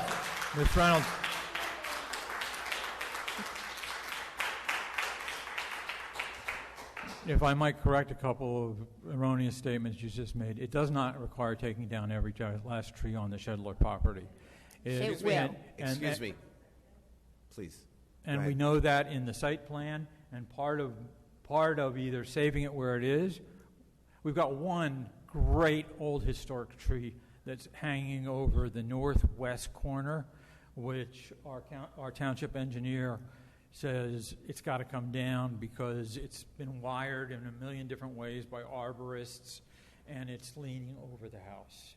Well, we were trying to save that one, tree. we're trying to save that tree. It has been, but the Peter, probability of Peter, saving before that the tree. the sugar maple has been treated by Declan, the arborist. It's a heritage tree, and it has more life in it. I do want to say that there's, of those 7 acres, just because these other people are watching, a full acre is dedicated to the berm. So we would be able to, and then 3.5 acres have already had the trees removed. I just want to be clear with that. But the sugar maple is, because people will panic if you say that, Declan has several wires and it's been treated, and we're lucky that we have an arborist to save that heritage tree. We Friends? are, but there's no doubt in my mind that this council would push to remove it and put a 6090 diamond and a huge, the full-size multipurpose field. Let me just address that. Personally, I will never vote for a 6090 diamond. Me either. In that space. And I say it on the record. There's videotape. Okay. I do not support that. So But the sugar maple would be in the way when of a field. Listen, No. in my No, it's conversation with not. Chris Rudishauser, who has some tree expertise. I don't know if he's an arborist, but he has some tree expertise.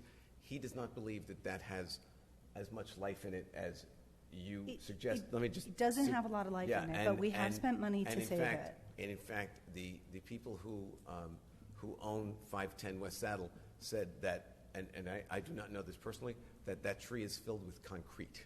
So I don't know what that means, but it doesn't sound like it's a healthy tree. Well, but regardless, here's what I want to do.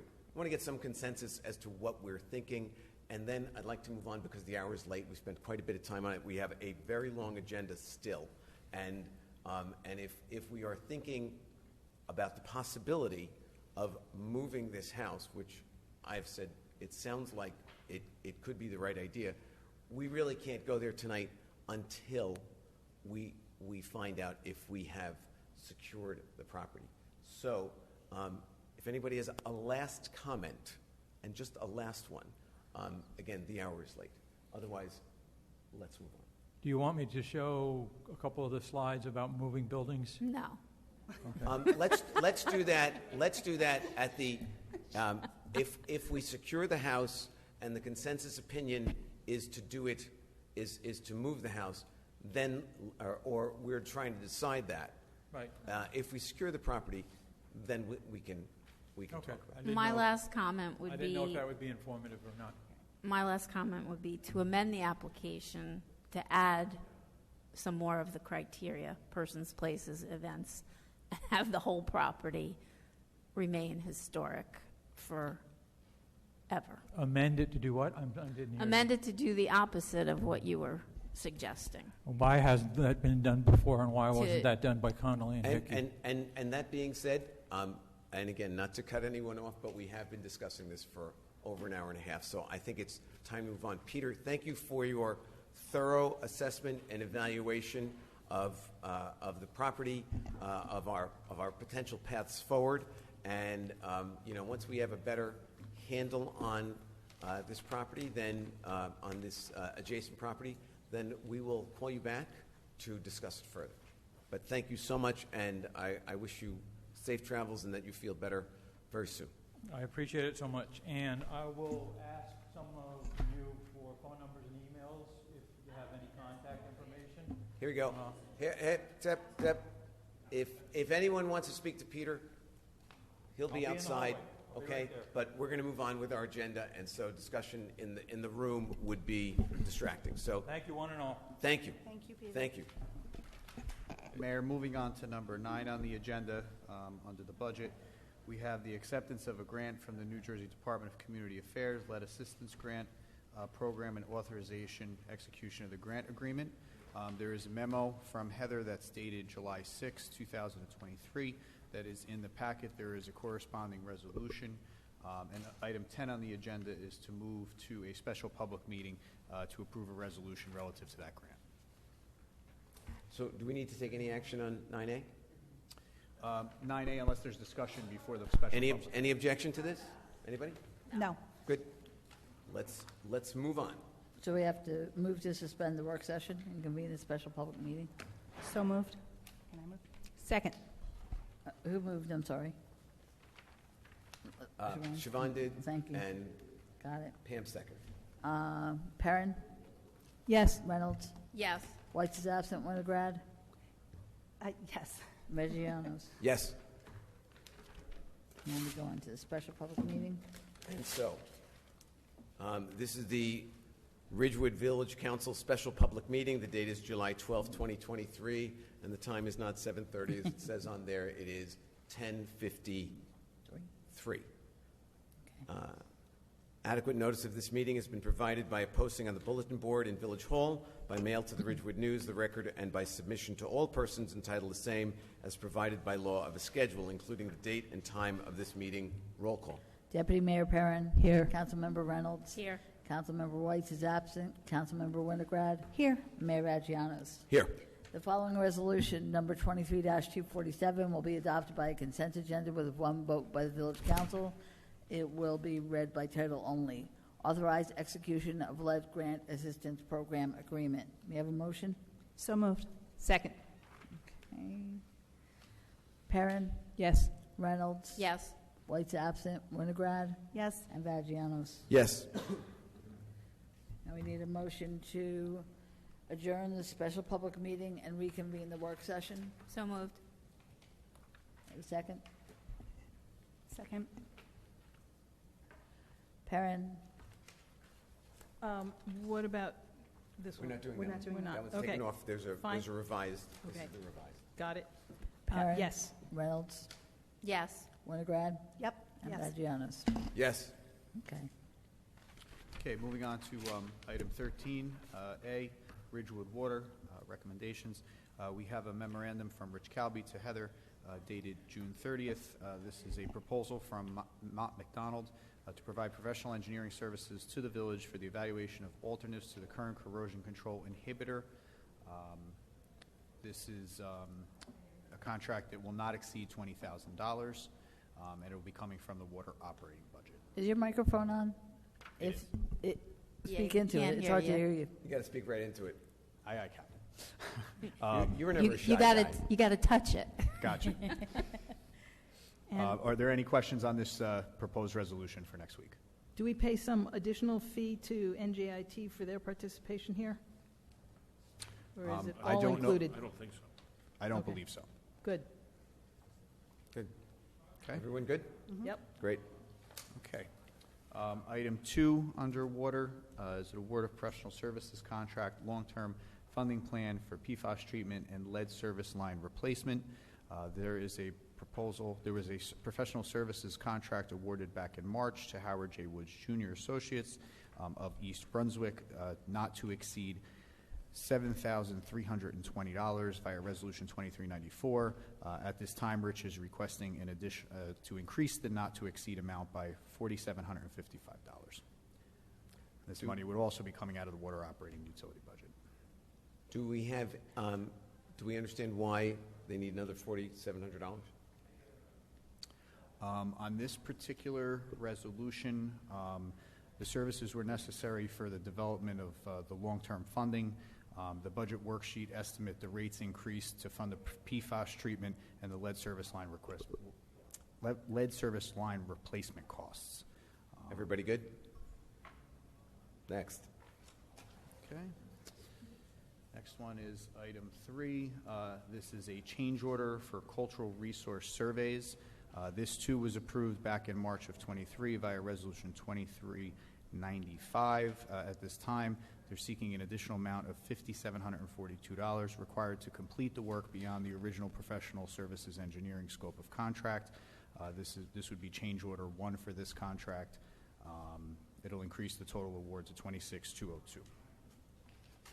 Questions, anybody? And it's just necessitated by the fact that it was going to be moved, and therefore this other property requires the cultural survey. That's correct.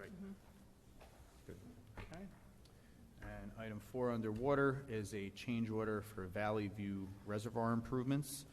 This was something that was originally approved September 19th, 2022 via Resolution 29298. At this time, they're requesting an additional amount of $13,169 to complete the work beyond the original professional engineering scope. This too will be change order 1, and this is for T&M Associates of Middletown. And Questions? it looks like T&M, this vendor, has moved, because the old resolution, they were listed in Bloomfield, and now they're in Middletown, New Jersey, which is fine with me, if they actually did move. I will tell you that T&M has always been operational out of Middletown. They may have had a sub-office in Bloomfield, but if you're interested in knowing that, I can let you know. Nope, I think your experience is proof enough. Everybody good? All right. No items under parking tonight. Moving on to budget. We have the award of contract under Educational Services Commission of New Jersey cooperative pricing for a steel mason dump truck. This is for the Parks Department.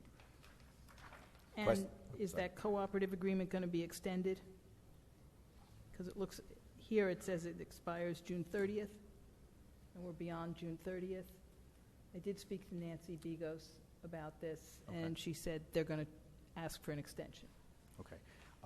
Yeah, Heather, I'll yield to you on this. Traditionally, the co-ops are entered in on a yearly basis. Yeah, we'll look to see if there's another extension of it, or if there's a similar, cooperative. That's good. Thank you. With the council's permission, as long as there is an extension or another cooperative, we're good to move forward with the purchase? Yes. Okay. Good. Very good. Thank you. Item 2, award of contract emergency repairs to the SCADA control system for aeration blowers and motors water pollution control facility. Any questions? Good. Okay. Item 3, additional award, 2023 road resurfacing repairs, various village streets, repair Highland Avenue water main leak area. There is a memo from Chris in the packet on this. There was a water main leak on Highland Avenue by Lot Road. The leak has been repaired by Richard Water, and since this was just resurfaced in 2022, the next amount is $33,881.79. It's actually going to be paid by Richard Water because it was their leak that caused us to have to dig up the newly paved street. Okay. Any objection? Nope. No. Okay. Acknowledgement, receipt of no bids for body shop services. In talking to Mr. Rogers today, we will have the ability to negotiate with the local body shop based on the fact that we did not receive any bids. Am I correct in saying that, Matt? Yes, so I think it's been bid before. Several times. This is the third time. So Okay. Okay. Next. And lastly is to rescind and replace Resolution 23-162, award professional services contract, police communications consultant. The Public original- communications, isn't it? I'm sorry? Public communications, I'm sorry. Right. I misread that. And this actually should have been under Ridgewood Water. It's in the wrong place on the agenda. It should have been up above. This is Reftelis, who Right. we've used Yes. before. And they had the wrong amount in their original resolution, not to exceed. And so this is to correct that dollar amount. That's all this is. And they've done a very good job. They have. They have. Great. Okay, and then moving on to policy, item D1 is the discussion of the Juneteenth celebration as a federal holiday here in the village. I'll turn that over to you, Mayor, for discussion. And I'm going to let Siobhan lead the discussion because she has headed this up. So, as I said before, I'll be brief because we've had a meeting amongst all of us where I think that there's an opportunity for Ridgewood to do better next year. And we had a discussion. We met with the Martin Luther King Committee. And in terms of doing better next year, we were going to give the day as a federal holiday. And in addition to that, the secondary conversation that's always around this is that many people within the community were looking for an event. When I met with the MLK Committee, they were going to meet amongst themselves and partner with Bergen County to see what we could do for next year. They were operating independently. They said they may come back to us for council support should they wish to use public land. Without over-speaking for all of us, I said, that sounds great. But yeah, only one vote. So that's the discussion. I mean, I think this is an opportunity for next year for us to do better. And so I know we discussed this. So is the general consensus among the council that we would declare this as a municipal holiday and we would give our municipal employees the day off? And was it also the consensus that we do it on Juneteenth as opposed to the state holiday, which is the third Friday of the month? Is that an accurate reflection of the consensus of the of the Yes. council? Yes. Great. Yes, and the Then- proclamation will be done earlier, so it can be read at the public meeting. Then I believe that is where we want to go with this, and I believe that while we didn't dally too long, we certainly wish we had done it even sooner. But I think I speak for everyone on the council that we are glad it is now done. So let's move on. Very good. Moving on to operations. Before you is a memorandum from the village engineer forwarding you the New Jersey Department of Environmental Protection privately owned salt shed proposed ordinance. He speaks to the fact that he recommends this new ordinance be placed into the Chapter 190 of the Code Book, Land Use Development. I think one thing that the council does need to discuss, and I'm sure Matt can help us with this, is the order of events as far as planning board involvement on this particular process. Do we want it to start with the planning board, come to the council? It will need to be referred back to the planning board in between, but then it would finally be adopted by the council. But the question is, do we want the council to start the process, or do we want the planning board to start the process? And I'll defer to council for... Well, I'm sure maybe you have opinions. My opinion is that since it's a state-oriented or initiated proposal, that the council initiate the process, introduce the ordinance, send it over to the planning board for review, and then whatever comments they have, bring it back for the public hearing for our purposes. Which would be consistent with a traditional zoning ordinance and the process that you follow. Sounds like a good plan to me. Okay. Everyone in agreement? I'm sure that's what Yes. you were going to say, Mayor. So. You took the words right out of my mouth. I did. I beat you to it. Item 2 under operations is a memorandum from the chief Oh, financial... wait a sec. I'm sorry. Can we go back? Sure. Under paragraph 1, purpose, I don't understand that sentence. To me, it doesn't make grammatical sense. I was going to ask Chris to rework it. I don't know what it's supposed to say. I'm going to ask Chris to rework it. I think he This doesn't make sense to rushed me. through it a bit.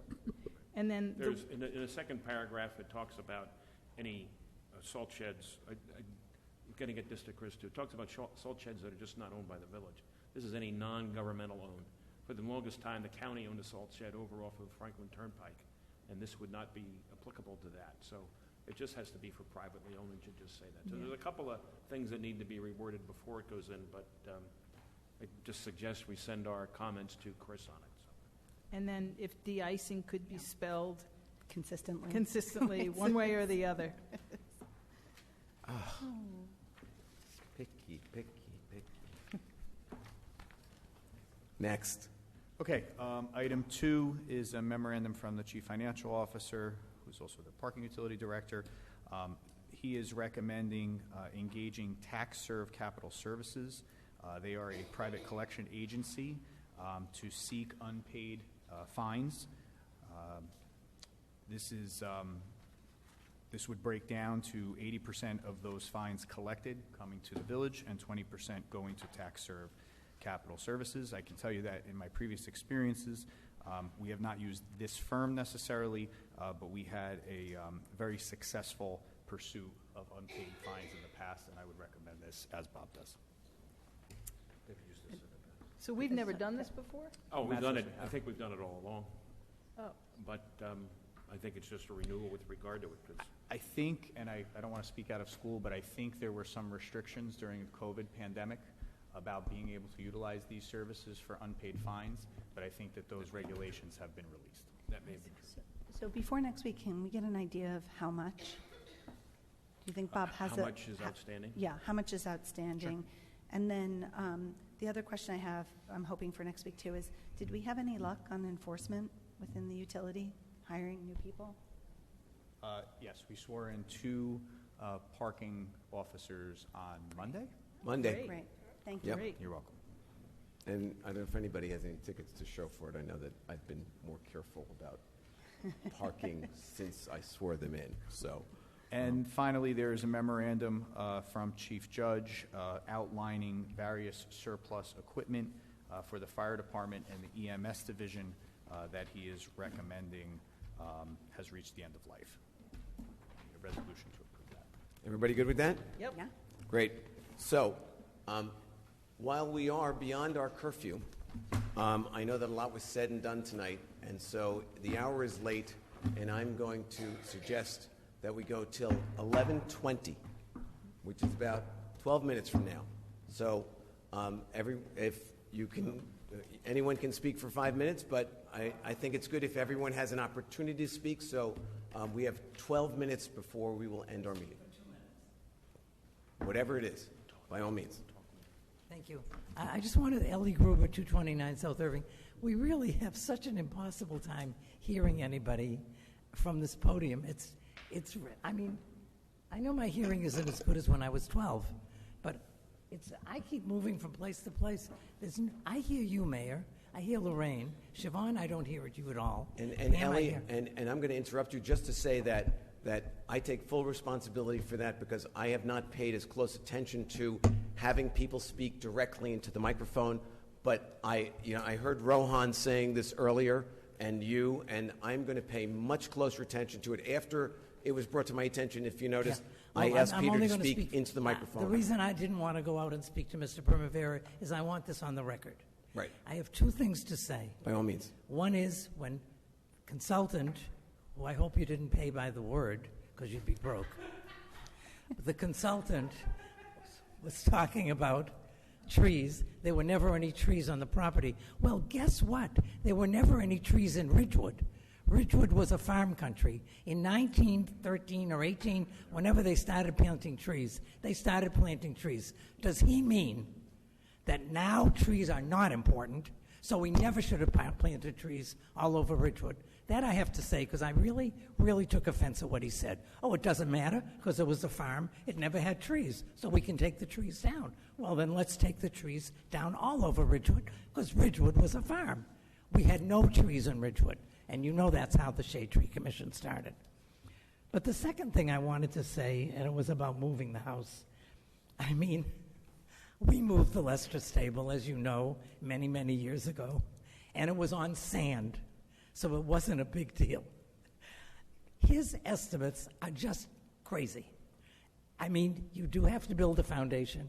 I don't believe we should move the house anyway, but I think the estimates don't make any sense.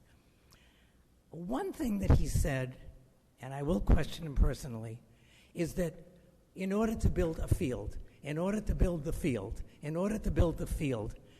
does he not know that there was a field planned? There was a field planned, a smaller field that made much more sense. You have told him, apparently, that this is the only way you can build a field. It's the only way you can build a field the size that you want. And that's very, very important. Because he kept saying, in order to build the field, we have to do this. I think it's important for you to clear up that if you built the field that was agreed upon by the neighbors and everybody, that you wouldn't have to be having all these meetings, all this money. I mean, is there no end to it? Anyway, that's all I had to say for my 2 minutes. Thank you, Ellie. Dave Ward, 552 Route 17. I have nothing to say about Shedler. However, your idea about the bump out on Glen Ave and Heights is insane. The reason it's insane because none of you guys drive trucks.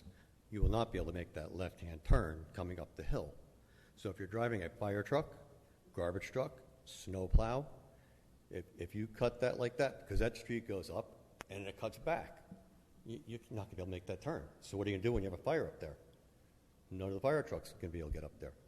So if I were you, I would talk to the fire department, for one, probably some of the guys in the street department who drive the trucks up there, and see if they can even make that turn after you do it. I would probably say the best thing to do would be to put, they have like barricades you can put in, like, I won't say they're cones or like stanchions or something that could be put in that can, if they hit it with the truck, they could knock them over and just keep on going and make that cement or something, or leave it blacktop to narrow your road. But to try to get up there with a truck after you do that, you're going to have big problems. Second one, crossing that road up higher at Alpine Terrace, you're just looking to get somebody killed. I mean, the guy got hit by a car down on Hillcrest, I don't know, 15 years ago. I mean, he was messed up for life. Because the glare coming down that road, you're not going to see anybody. And it's too late. So anyway, that was my only thing for the night. Thanks for your insights, Dave. And we're gonna look into that.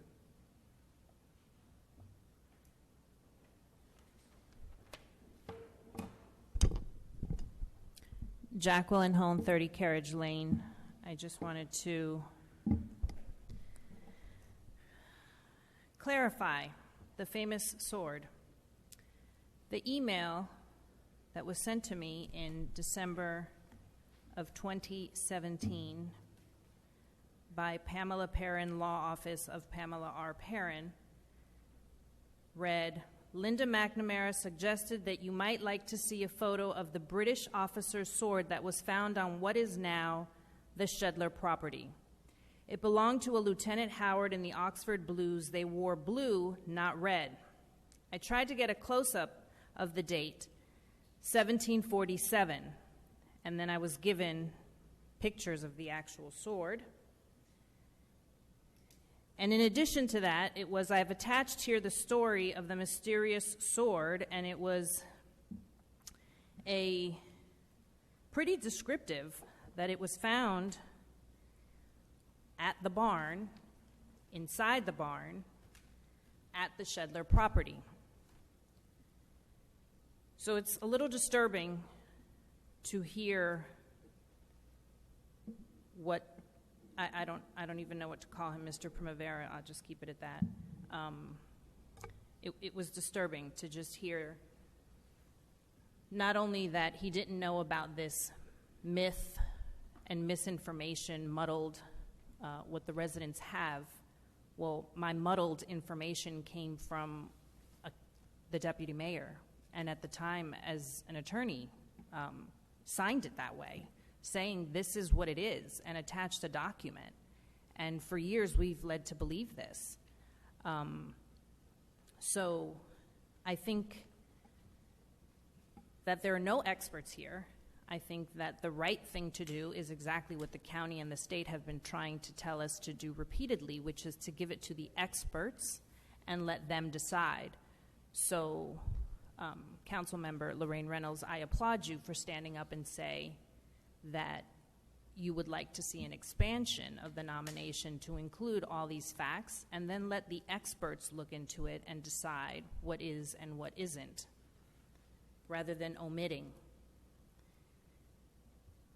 I was also very disturbed because in the presentation of Mr.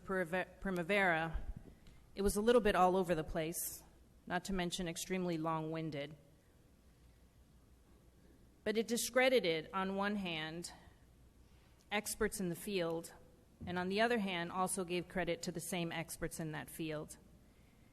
He left out, for the most part, until, again, Council Member Lorraine Reynolds pointed out, he left out the very most important significant is that the house and the land in its entirety has been designated historical. Not by one of us, not by hearsay, but by the National Register keeper that he referred to. So it's a mockery to think that that land was designated incorrectly. He also referred to the Sons of the American Revolutionary or Anarchy, whatever it might be, that he was a member. And we have sat here repeatedly and told you that Mr. Primavera continuously comes up and gives information that is not true. One of the members of that organization also showed up here, drove all the way from southern New Jersey to tell you that that information was false. And we also asked this council to properly vet Mr. Primavera, to not to take his information at face value, and the diligence of vetting him was put on the public. And the public gave you documents repeatedly that this person had given false and misleading information on all the information he had provided to the village, and on LinkedIn, and on Facebook, on his own websites, and we were never given a response. Did you ever look past that? Did you review it? Did you call those people that we gave you? Did you, the gentleman that stood here, accredited, representing the Sons of the American. Did anyone call him? Because he publicly sat here, and I'd be happy to give you a clip of that. And yet it was repeated again, and we're paying this person. Meanwhile, we have free of charge Elaine Gold and State Historic Preservation Our time Office. is short, and your 5 minutes are up, and we got 2 minutes Reach left. out to them and ask Jackie, them about the historic Jackie, we'd like to give someone else an free of opportunity to charge, speak. without having to burden Jackie. the taxpayers anymore. Thank you. Thank you so much. We have 2 minutes. I'm going to call it at 11:20. Do this at 1 minute. Christina Millian, 530 West Saddle River Road. I'm glad that we actually heard from the historic preservation consultant that doubled down that Hunter Research is one of the most credible and prestigious consulting firms in the country. I've read that Hunter Research report at least 5 times. It doesn't specify specific parts of the land. It's about the entire Shedler property. Pull quote, "Given the proximity of the church and the crossroads to the subject's property and that the property was apparently an underdeveloped part of the church's land, it is considered likely that some of the wartime activities extended onto the Zabriskie-Shedler property. An archaeological survey of the whole entire property is recommended if significant ground disturbance is planned." Hunter Research's report. I suggest you start reading it. I also just want to state that, and this was Peter's own words from the first meeting, he's not an archaeologist, he's not an architect, and he's not a historian as defined by the Secretary of the Interior's professional qualification standards. I don't even know why we're asking him about moving a house. He literally has no background there and qualifications for it.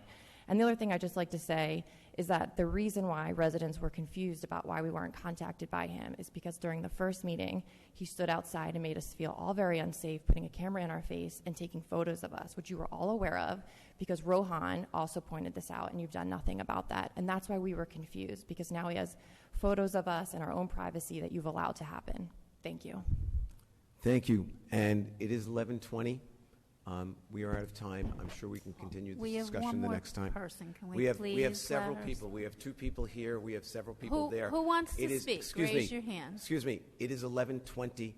I said we were going to finish at 11:20, and that's where we are because we have an 11 o'clock curfew, and the hour is late. You let him speak on presentations are only supposed to be 15, 20 minutes Lorraine? long. You should have cut him off. Lorraine, excuse me.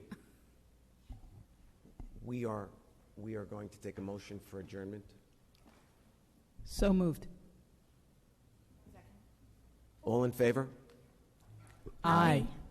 Anyone opposed? Yes. Okay.